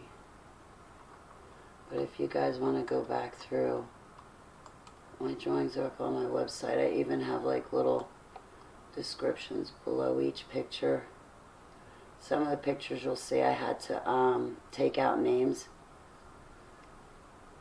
I don't have permission to use names. Especially who the blonde, curly-haired boy is. I don't have permission to use his name. I wish. That was the #1 question I was constantly asked, is who is the blonde, curly-haired boy? He's a cute kid. Cute kid. Alright, guys. So...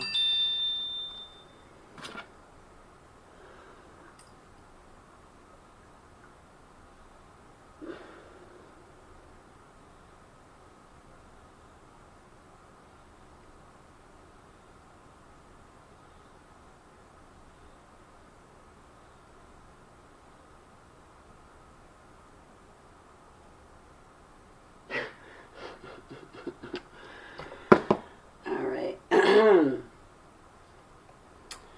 I would like... The dog's kind of calm. I could hang out a little bit longer. I'm probably really boring you guys. Like, you're probably like, oh, completely bored. But, till Keeper gets up again. But the next time she gets up, I really gotta go. So, this is the blonde-haired curly boy I've been dreaming about my whole life since I was a little kid. And,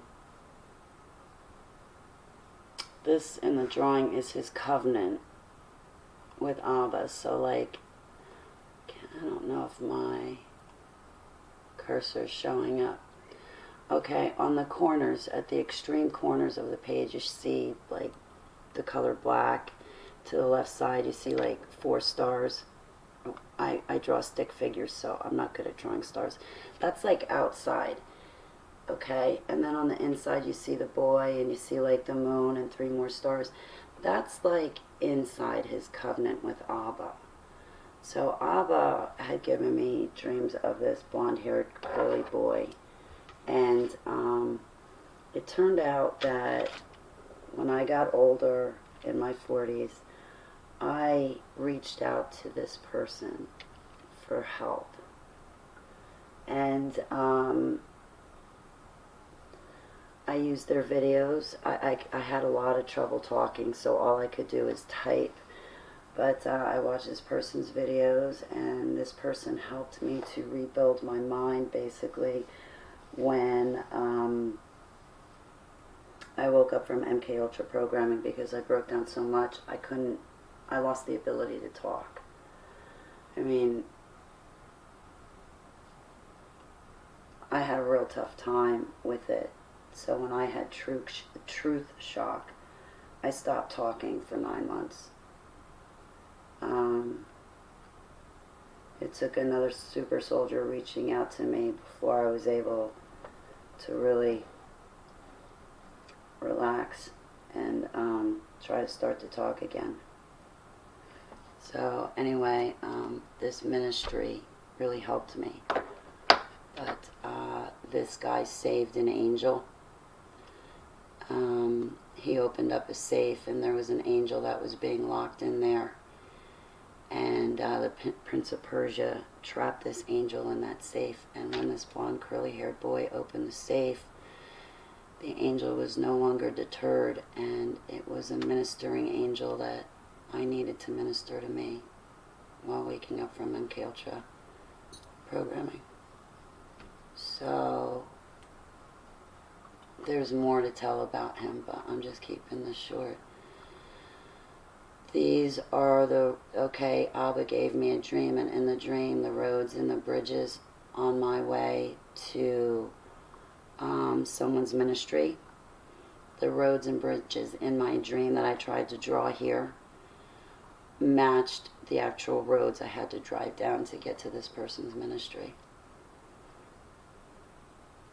where I married Yeshua HaMashiach. Oh, and then this gets kind of complicated. See, Abba gives me dreams and visions, and what he does is he'll put me in a bubble. A bubble can symbolize someone's covenant with Abba, or it can symbolize him, like in this instance, he's protecting me. He's giving me dreams, and he's got me in a bubble because I'm just going through a dream, and he's trying to show me something. And in 2013, I said to Abba, you know, will you show me my future, and if you're not in it, will you give me a future where you are in it? And Abba gave me a future with him in it. And in a dream, he showed me floating on a raft, and off in the distance were different islands that he was taking me to. And Keeper's back up, so I'm going to have to take her out. But each island, there was something different that I had to do. There were people I had to meet, or ministries I had to meet, whether it was to ask someone for help, or it could be to help someone else. Abba would give me dreams. Like in the spirit, Abba showed me Uganda and a ministry that takes care of widows, orphan kids, abandoned children. And in the spirit, Abba showed me this ministry.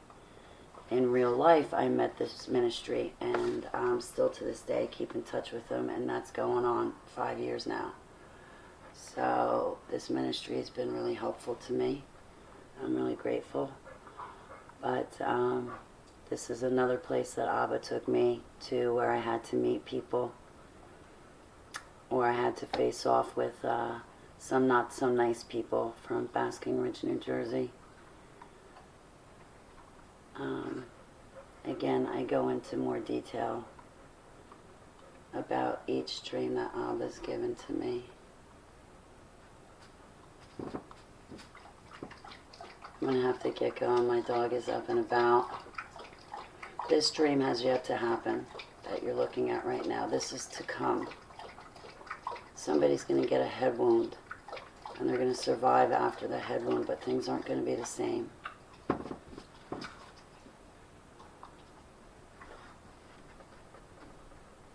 This has to do, somebody pointed this out to me. They said, Holly, this is interesting because on the raft you have exactly 7 people, including yourself. That must represent the 7 nations. There's something about 70 in the Holy Bible. This is my big foot looking down. There's the raft, and below the raft is the water and the rocks. But there's me toes. That's the last step I take when I get off the raft. And then Yeshua returns.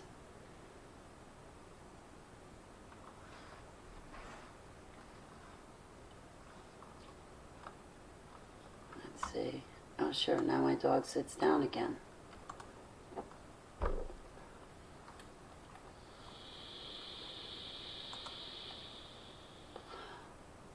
Thank you very much, Uncle Obvious. I hope I'm not boring you guys.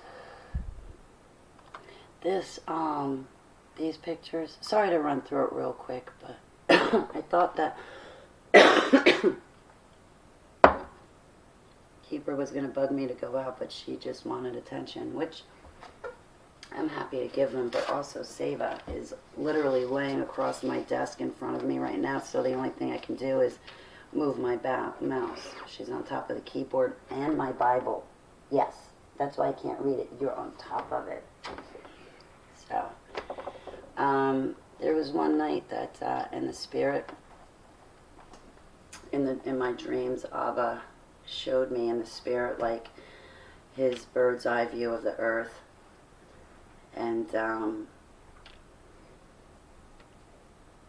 he showed me Israel at night and what it looked like when the 12 tribes lit up their campfires at night, the 12 tribes of Israel. When they traveled around the desert floor, Abba told them how to set up their camps. And when the camp was set up, it looked like a cross. And this was before, obviously, this was before Yeshua was even born on earth as our Savior.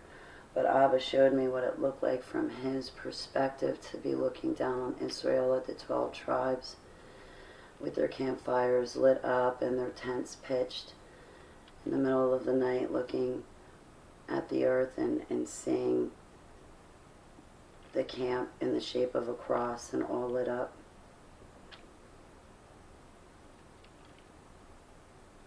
He showed me that America and Israel are together. We're united together. We're not separate. This picture is about my song and dance in the Holy Bible. Back in 2013, Abba told me I have a song and dance in the Bible. And it probably wasn't until 2014 that I actually found where that was in the Holy Bible. Revelation 15:3. You guys saw this before, my drawing of the universe. This is the moon. I tried to go into detail more about the moon, talk about the swastika-shaped hospital. This red triangle thing on the bottom, that's what moves the moon through our sky and rotates it. Advanced alien technology. I drew my full armor, of course. And this was a picture that I made when I first woke up from MK Ultra back December 2014, January 2015. I was writing things in the language of the gods. So in Egyptian I wrote Ali and Jesus. Oh, and I made this up. Dear Holy Trinity, I pledge allegiance to Yeshua our Savior, the one true living God, to uphold the Holy Bible with love, worship, and honor to our Creator, Yud-Heh-Vav-Heh. I pray for the saints and meeks. I pray hardest for all your creation, past, present, and future. I love you, Holly. This is just a design. Ooh, I think that's a duplicate design. These are just pictures I drew for Abba. I would just draw him designs, let him know that I love him, I'm thinking of him.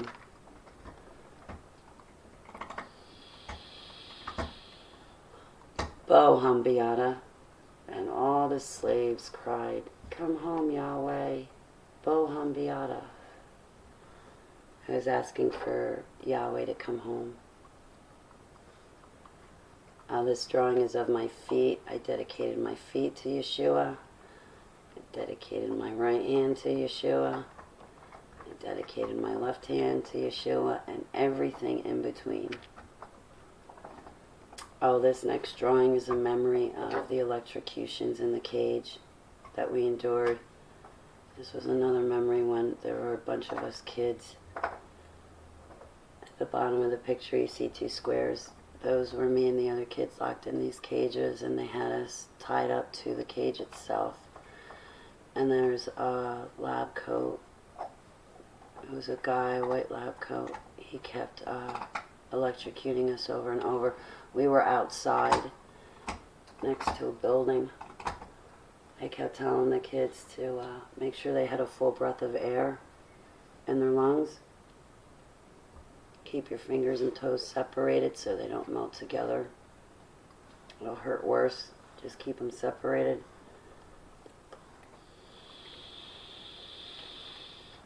Here's a picture for Yud-Heh-Vav-Heh that I made where I was writing Hebrew and ancient Hebrew. Just making sure that he knew in every language there was possible that I love him.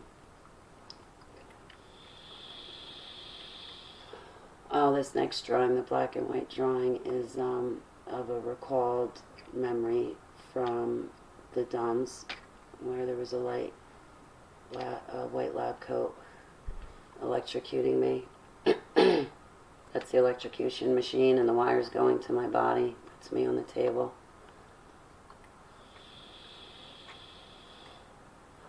This drawing is a super soldier memory when we were in the jungle. We had morphing abilities. We were tracking something that I guess you guys might consider to be called Bigfoot.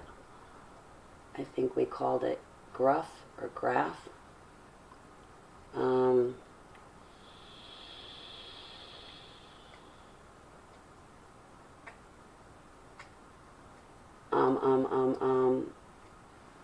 So this one time, because I have a few memories, in the jungle, we were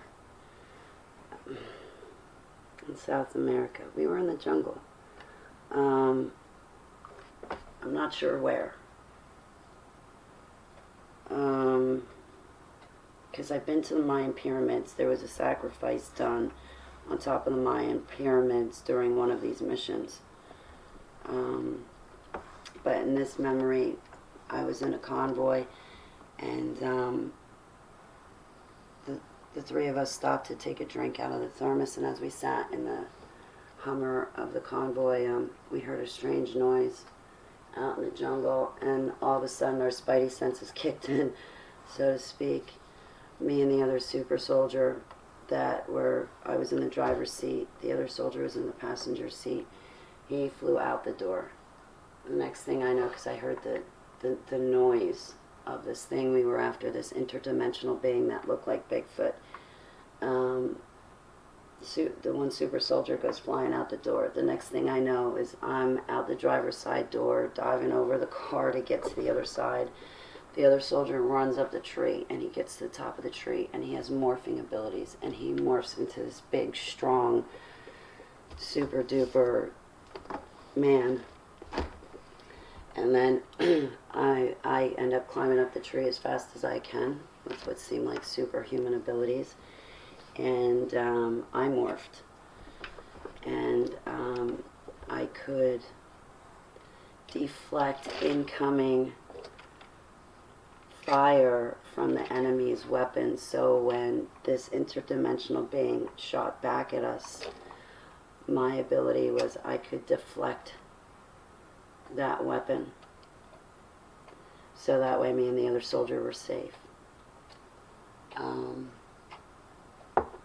I don't think that we were successful in this mission, because once we got to the top of the trees, we got a look at this interdimensional being, and we started chasing after him, jumping from treetop to treetop, and then the next thing you know, we're down on the jungle floor and running through the bushes, running past trees like Superman.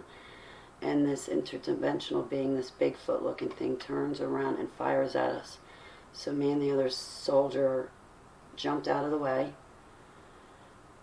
And when we got back to rising on our feet, we saw that the interdimensional being was able to get away and jump into the mothership that came down to get him. There was an alien aircraft ship that came down and saved him, picked him up, and flew away.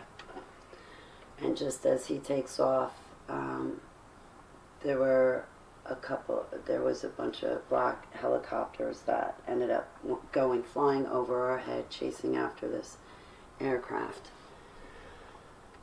So I'm not sure if we were successful or not. We probably weren't.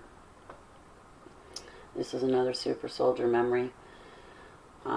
When I drew this, I was trying to untangle the dreams that Abba was giving me from also the super soldier memories that I had. And I was a part of the SSP and the secret space program. So in this drawing, when you see Mars on Earth, Earth looks different. Please don't mind that. That was me trying to explain what I was seeing. But there's two groups of people in this picture, and we're on the surface of Mars walking around. There's big, huge mountains on Mars, bigger than the ones that are on the face of this Earth. And inside the mountains are installations. And there were two Black Op teams up there, and I was on one of them. And we were walking around trying to find dolphins and on Mars. And this is me trying to draw what Mars looked like. It was all shardy and rocky.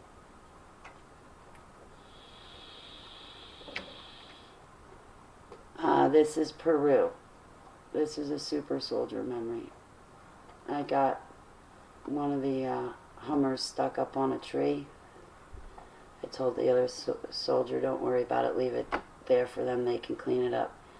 And him and I went down by the water's edge and just kind of took a furlough. Took some time off. And that's what it looked like in Peru, where we were. Here's me just writing my name in Egyptian. And these 4 words below, they're sounds that, certain harmonies that I was picking up on at the time. I've been exposed to harmonic programming I worked with dolphins. So this is an article about Jerusalem, Israel that my grandmother kept in her jewelry box. And it was a musical jewelry box I had given her for either her birthday or Christmas. And I told her I wanted to go to Jerusalem, Israel, but I wanted to go into all the parts, including the parts that girls were not allowed to go in. And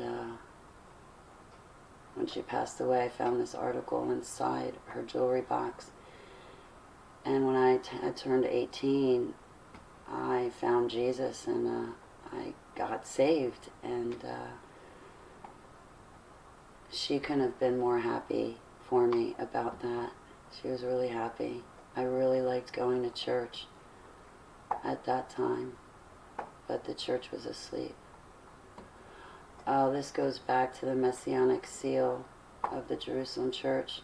This symbol is found etched on the outside of the vases that contain the Dead Sea Scrolls, such as Enoch, but this symbol is also etched on the inside of King James' tomb, and that's where, inside King James' tomb, inside there is where the apostles used to go to worship Yeshua HaMashiach, and this symbol is engraved inside his tomb.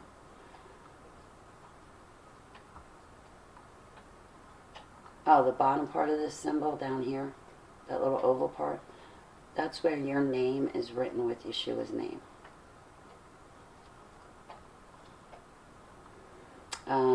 Abba had shown me when Jesus was baptized, and I tried to draw a picture of that.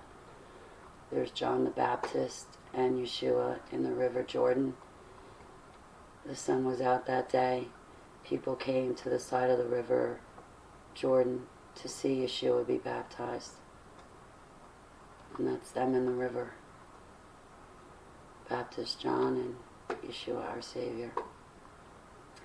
This picture is of my baptism.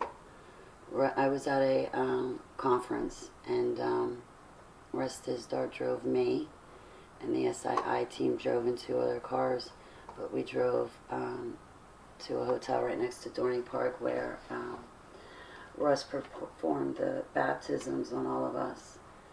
And I had drawn this picture and sent it to him before I showed up. And I remember standing outside in the parking lot, showing this, reminding the SIIU team of this picture, and showing him this picture again, and saying, I had no idea. Look, 3 cars. I was in one with Russ. You guys came in the other 2, and 5 people. There's Russ, me, and the 3 other people that I drew in my picture are the SIIU team members, and I don't know that I have permission to say their names. But I was like, look at that. There's 5 of us and 3 cars. I'm like, how about them apples? So the night before the last super blood red moon of the Tetrad, I was baptized last watchman in. This is just a drawing I made. I gave it to one of my ministries. It was just to the Holy Spirit. I mailed it to her. When I had woken up in November 2014 with the dream of the 2 resurrections, she was the one that sat me down with the Bible, so to speak, online, and said, this is, where you find it in the Bible, and this is what I was probably trying to show you. And so I made her this picture and I sent it to her.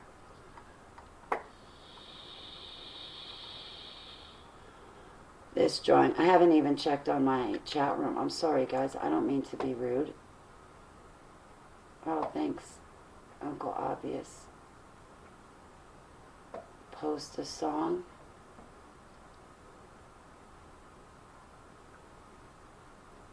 Is Epstein a Jew? I don't know. Maybe Ashkenazi. Ozzy Holly's hands. Ew. Thanks.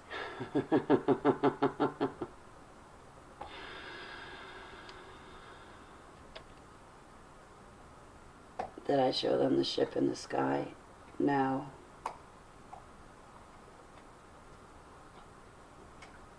I think I know what one you're talking about. No, I didn't show that picture yet. Okay, guys, so you're still here with me. All right, that works. Cool. I'm thinking I'm going to come back to you guys, and there's not going to be, like, you guys are going to be fast asleep, bored, or not even logged in. This drawing is when Abba showed me Ezekiel's wheel. There's a man that is the Spirit of God with the wheel. I don't know if you guys have ever read Ezekiel's wheel, or about Ezekiel's wheel in the Holy Bible, but this was also in November 2014. You see how small my car is? Like, I'm pulling in the driveway, parking there's like, okay, behind this guy is a 2-story building where I rented a very expensive couch for a couple of months. And this is like my car. So this was like, now as a point of reference, you see how big this guy is in this wheel? And that's supposed to be a 2-story building behind him. That's how big this thing was. It was enormous. Huge.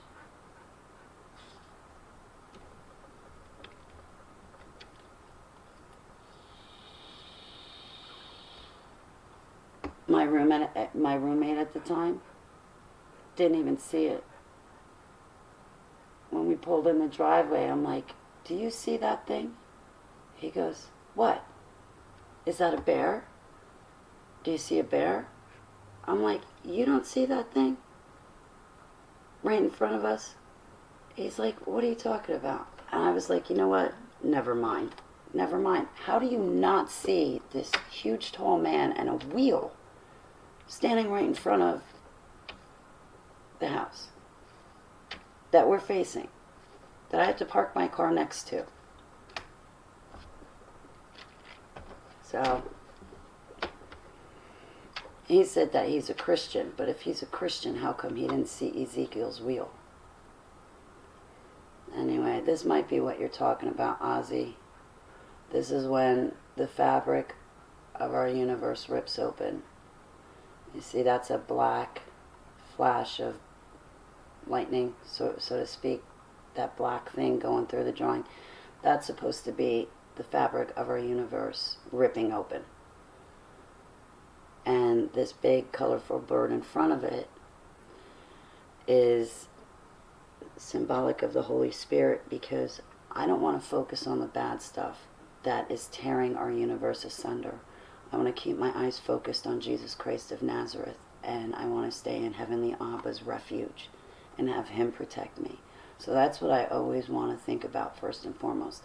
I don't want to focus on the ripping apart of the universe, because that's some scary stuff, and I don't have a spirit of fear, and Abba's wrath is not for me.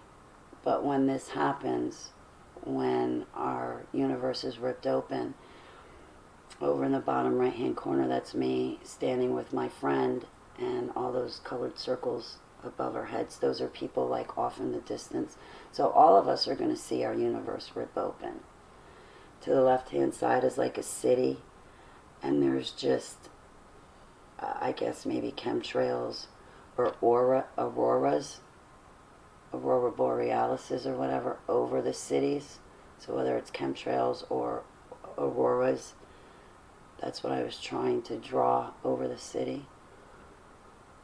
But this is Revelation chapter 6, verse 14. The sixth seal, our universe is torn asunder. I like this drawing, Revelation chapter 20, verses 10 through 15. This is Judgment Day. In front of us is Yeshua HaMashiach and our Heavenly Abba. All of us are in a lineup. Satan, the Antichrist, the fifth fallen cherub Lucifer, you know, the bad dude to this whole story, he's in line with all of us. This is Judgment Day, when we're judged sheep or goat. Well, Satan gets really scared, and he jumps out of wine, and he goes and runs behind Abba's throne. And he starts screaming to Abba, "Don't let them hurt me. Please don't let them hurt me." See, us humans will judge even the angels. And that's what Satan's scared of, because his day is coming. And when it comes, he's not going to want you to judge him a bad guy. He's going to want you to say he was a good guy. But either way, he's going to be cast into fire and brimstone.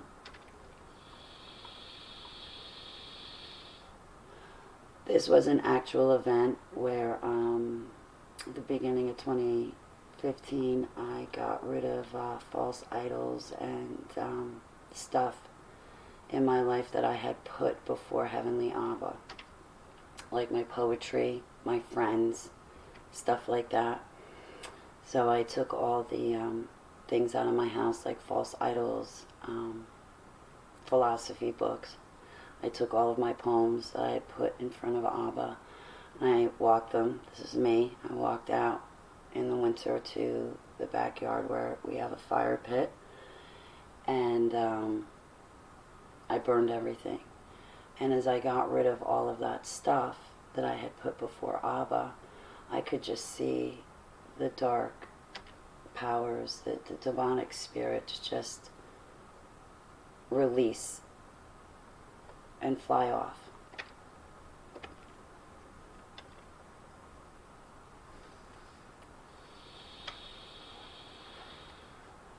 Pretty self-explanatory, but this is Yeshua HaMashiach, our Savior, and this is Him revealing Himself to me in the Spirit, what it looked like to me, what He looked like to me. Oh, this drawing is of the stairway of heaven. Abba showed me the stairway when I was a young girl. I tried to draw a picture of it. To the right is a little purple car, and in front of that is the garage. This big golden thing, that's the stairway of heaven, and things go up and down. Abba gave me a dream about it. But then when I woke up from the dream, I was like, Grandma, let me take you out in the backyard and show you where it is. Well, it wasn't the backyard, it was kind of the front yard. But we go out in the yard, I'm like, there it is, it's right there, and things are going up and coming down.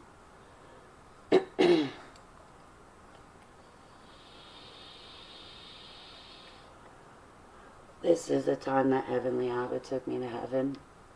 I was 13 years old and my grandfather had passed away. And I had a dream where my grandfather basically said goodbye to me. But Heavenly Abba took me up to heaven, and he said, I'm going to be your father now, Holly, since your grandfather is passing away. And this is to the right corner. This is Abba to the right. This is me in front of us. And to the left, that's a golden walkway with pillars. These little swirly circle things. I'm trying to draw pillars. Off in the distance, there's buildings, there's structures, and there were these other people there that were watching me. And Abba said they were our elders, like our ancestors, like Enoch would be. And this group of our ancestors just stood there watching me, and I walked down the walkway, and Abba was there. And I remember seeing rubies and amethysts and all these different beautiful colors, and then I took notice of the sapphires. And sapphire is my birthstone, and it's a beautiful blue. But up in heaven it was so blue and beautiful and bright and colorful. It was like you could just melt into the color itself. And that's exactly what happened. I just took notice of these sapphires, and I was mesmerized by the beautiful colors. It seemed like even the colors had smells. And I just melted into this blue color, and then the next thing I know is I woke up in bed the next morning. I told my grandmother about that dream as well. Oh, this drawing is basically of Heavenly Abba's foot stomping down and crushing evil. I wrote no time left, over, extinction, under Yahweh's foot. There's no oil, there's no sin. He just crushes out and stomps evil. He's returning as conqueror. Probably not one of my best drawings, but this is in 2008 when Joe the Mechanic let me go. When they released me from the dumps. This is a ministry, but it's also, it's an online ministry that I attend, but it's also a picture of a school. And this online ministry homeschools, has a ministry where a lot of my online friends and I attend, and we see each other in the chat room. So in this drawing, it shows the dream that I had of my ministry, who I had also been dreaming of since I was 3 years old. It's of an evangelist. So besides the blonde, curly-haired boy, there was an evangelist I had been dreaming of since I was 3 years old. And this is the best way I could try to draw her online ministry, was to kind of show like me walking down a hall like you would in class or like you would in a school, and you'd see drawings on the walls. Well, where my cursor is, if you can't see it, there's me walking down the hall, but then there's a door open and I can see students in the classroom. Walk down the hall more, there's another door, I can see students in the classroom. On the left side of the page is kind of like a playground, like if you're looking down on a playground, but then also it's of a building of a school where in school, in grammar school, there were some weird occurrences that I relate to MK Ultra programming when I was growing up. But in 2008, there was an astral event. It was an event that happened in the astral world for about 3 weeks, where my programmer, Joe the Mechanic, visited with me for those 3 weeks, and he let me go. The yellow school bus in the drawing is basically symbolic to me of other super soldiers being there. But this is when Joe the Mechanic released me, and I chose to go to my online ministry, and I chose to turn to Yeshua HaMashiach. So that's what I was trying to draw, was the Astro World event, and then me going and choosing to go to the ministry. Anyway, when I was waking up from MK Ultra programming, one of my alters drew this January 3rd of 2015. And this is, what do they call them, like a karma wheel, or it's one of those wheels where like one piece means your soul, the other piece means insight, the other piece is like another aspect of your personality. You know how like you have 7 different chakras? Well, in the Indian culture, they have like these karma wheels, and my altar was trying to draw what was broken inside of me, she was trying to draw what had happened to her. And this is what she made. And I forget the areas that I was broken. I should have wrote them down because I had looked it up and I came across information. Somebody helped me. And they were like, Holly, where these 3 black little dots are, that's where you're broken. I don't know what the other little notches and symbols mean that are on the outside of the wheel. It could mean strengths, or it could mean how many times I was broken in that area of my life. But,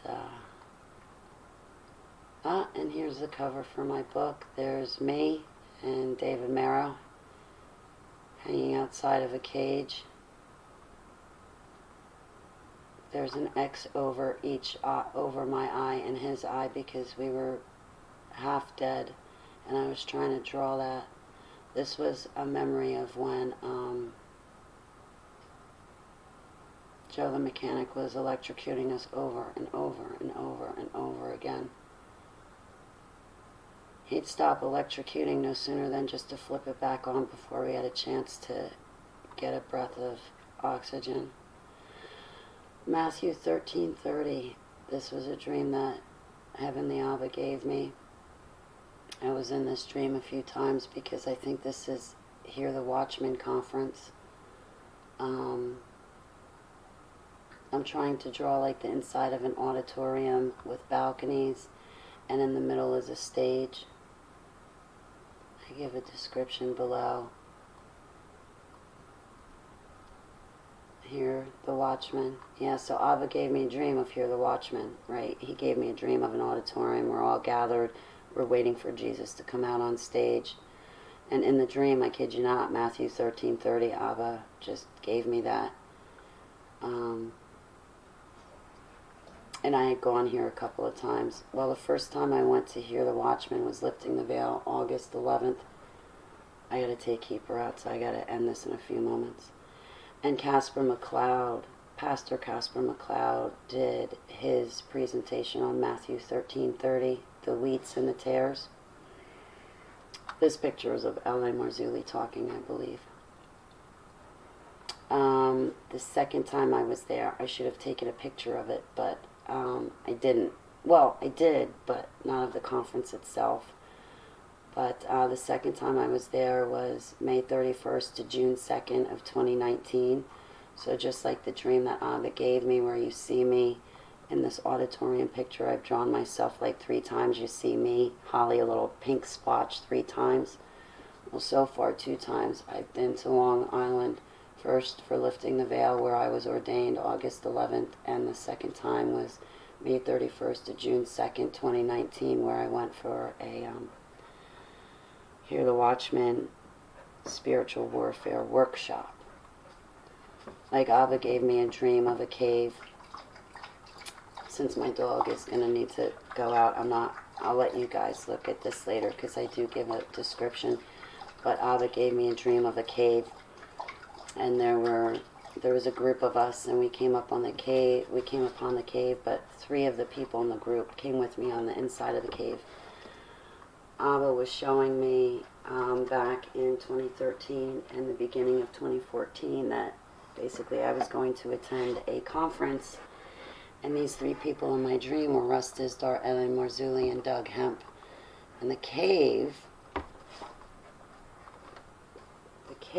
looks just like, okay, give me a second, looks just like the church that the conference was held in, my home church where I go, when I go. Stop it right now. Okay, I gotta take her outside. But anyway, if you fish around, so because of this drawing I made the cave, below it's 6 pictures of the actual church, and I go into detail about the dream and the church and the conference. So I really gotta take my dog out right now. She's waited long enough. She's been such a good girl. She's just my cutie pie. If I get rid of that, then what? It's probably...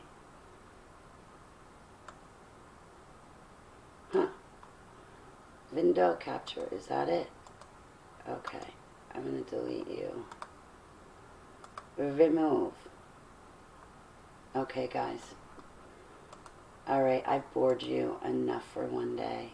I am going to have to let you go. My beautiful little doggy needs to go out. But I really thank you for hanging out with me, letting me show you everything. My drawings, I really appreciate that. Hi, Angel 101, welcome. Welcome, welcome. Okay, guys, I'm going to let you go now. I really appreciate you hanging out with me a lot. Like, a lot. A lot. Thanks for cheering me up out of my funk as well, too, you know. Alright, I think I might have 2 minutes left. Before I go really quick, I want to reread you this, okay? Oh yes, I am definitely, while I put my shoelaces or my shoes on, I'm going to read you guys something.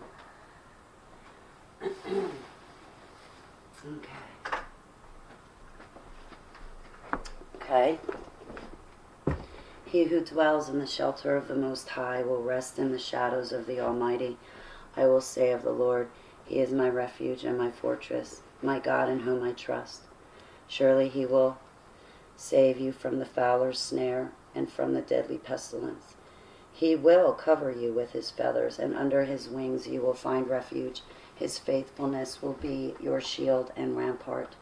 You will not fear the terror of night, nor the arrow that flies by day, nor the pestilence that stalks in the darkness, nor the plague that destroys at midday. 1,000 may fall by your side, 10,000 at your right hand, but it will not come near you. You will only observe with your eyes and see the punishment of the wicked. If you make the Most High your dwelling, even the Lord who is my refuge, then no harm will befall you. No disaster will come near you, will come near your tent.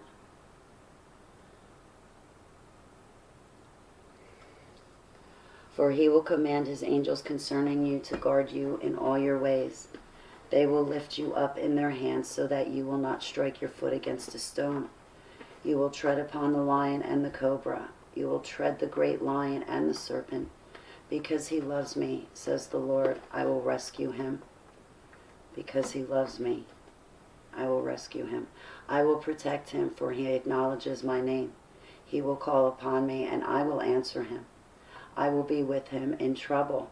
I will deliver him and honor him. With long life will I satisfy him and show him my salvation. Selah. Selah. Okay, guys. Do you have a video on my story? Yes, Angel 101. If you go to my YouTube channel, you'll click on my tabs that I have. There should be home, there should be videos, and there should be a tab called playlist. If you go to playlist, there should be 8 videos on there that give my testimony about the deep underground military bases. You might find 3 more videos after that called recovery, because this year, in 2019, at the end of 2019, I was, I guess you could say, considering taking reintegration counseling sessions with a pastor, but it did not work. I'm really happy with my current pastor, and I have no desire to leave them. But what I was undergoing with this one pastor, I basically made a documentary of it. But the sessions have since been canceled, and I'm really happy about it because I found them to be detrimental to me. So, and you know what? I'll tell you what. I love Russ Dizdar and the SIIU team. They've been with me since, or I've been with them since 2014, 2015 actually, April 2015. And that's the ministry I'm sticking with. These other ministries might be thinking that they're helping, but really I'm left in the best hands there are to be left in, and that's Dizdar and the SIIU team. So, and the ministries that he promotes. So, and I say that because they rely on the Holy Spirit. And this other pastor that I was doing these reintegration sessions with relied on memory retrieval techniques, which means he's intentionally triggering you. And there were a lot of words that he was using that I don't know and don't understand. And right there, I'm not comfortable with that. I want to make sure everything I do is in accordance to the Holy Bible. But yeah, Angel, if you click on playlist, you'll probably see a playlist that says DUMBs, or MK Ultra Programming. There's some videos there. Or you could just go to my website if it's easier, and you'll see a list of the videos that I'm telling you about here too on my website. Just go to Vlog. But if you're on YouTube anyway, you can find the playlist tab, and they're there as well in the playlist. So, alright. Okay, guys. I love you, Bright. I hope you have a good night.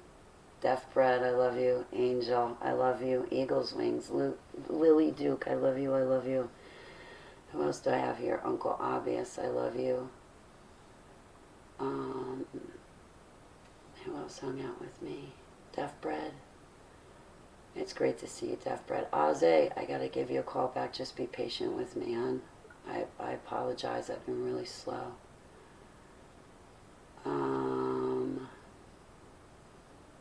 She loves 58, Lynn. Okay, guys. I don't know how far my chat room's gonna let me go back, but I want to thank Jesper Burke. It's never too late. It's never too late. Tree, I hope you're feeling better. If I miss anyone, please forgive me. Dory too, sweetie pie. Alright, again, if I miss anyone, forgive me. And if Addie's out there, I love you, sweetheart. And Wolf Keeper, yes. Okay, guys, have a beautiful night. Thanks for chilling with me for a little bit. Also, yeah, Angel, I just released my autobiography, so on my website, my book's up there too, with the drawings, so you can grab them. But it's really great to see you guys. Thank you so much for chilling with me. Jesper, I love you. Ozzy, I'll see you guys later. Bright. Okay, guys, I'm going to stop streaming, and I hope you have a great, great night. Thanks for chilling with me.